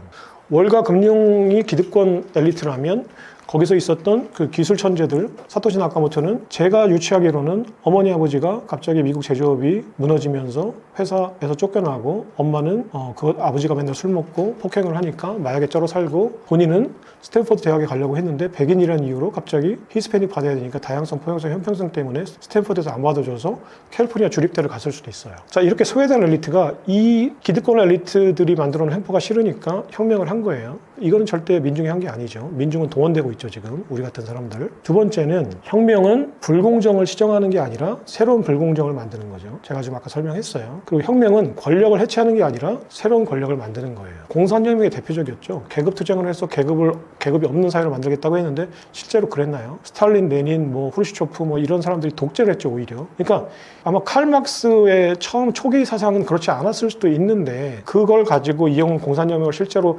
했던 많은 혁명가들은 사실은 자기들이 독재를 하고 권력을 잡기 위한 수단으로 칼 막스의 사상을 악용한 거죠. 이게 혁명이죠. 그리고 혁명은 항상 기득권 세력이 그 혁명을 흡수하면서 기득권을 유지합니다. 자, 프랑스 혁명 때도 일부 귀족과 부르주아들이 살아남으면서 새로운 귀족을 신흥 귀족들이 됐고요. 지금 비트코인도 달러라이제이션이 무너져가는 이 월가의 기득권들이 지금 암호화폐 쪽으로 넘어오고 이 룰을 만들면서 오히려 일반 사람들보다 초기 투자자들 또 초기 개발자들보다 훨씬 더 많은 비트코인을 지금 가지고 있고 비트코인 시장을 지배하고 있죠. 혁명은 항상 이렇게 돌아가요. 그러니까 이거를 잘 이해하셔야 저희가 비트코인에 대한 투자를 제대로 할 수가 있어요. 자, 그럼 우리가 지금 투자하는 거는 분명히 초기 투자자보다는 돈을 못 벌 거예요. 그리고 탈중앙화돼 있지만 실제로 채굴 산업이나 그리고 비트코인의 의사결정 구조도 점점 중앙화돼 가고 있어요. 자, 우리는 지금 그 중간 언저리에서 지금 투자를 하고 있는 사람들이에요. 그리고 기득권을 지키려고 하는 달러 쪽에 기득권들이 와서 또 헤게모니를 만들고 쥐고 있죠. 자, 이런 와중에 아무런 정보가 없고 아무런 힘이 없는 개인 투자자들, 저희 같은 개인 투자자들은 정말로 공부를 많이 하고 이 구조를 꿰뚫어 보고 거인의 어깨에 올라타야죠. 우리가 뭔가를 컨트롤하고 뭔가 헤게모니를 잡고 뒤를 수 있는 시장은 아니니까. 그렇다면 이 사람들이 어떻게 생각을 하고 어떤 쪽으로 발걸음을 내딛고 어떤 행동을 할지를 예측해야 그 예측을 해서 우리가 돈을 벌 수 있겠죠. 그러려면 비트코인을 천사와 악마 이런 구조로 보면 안 돼요. 그러니까 천사로 보면 안 돼요. 비트코인은 달러라는 악마를 무찌르기 위해서 태어난 다른 악마예요. 천사가 절대 아니에요. 이렇기 때문에 아마 비트코인을 좀 주목하고 공부를 해야 된다고 얘기하면 좀 설명이 됐을까요?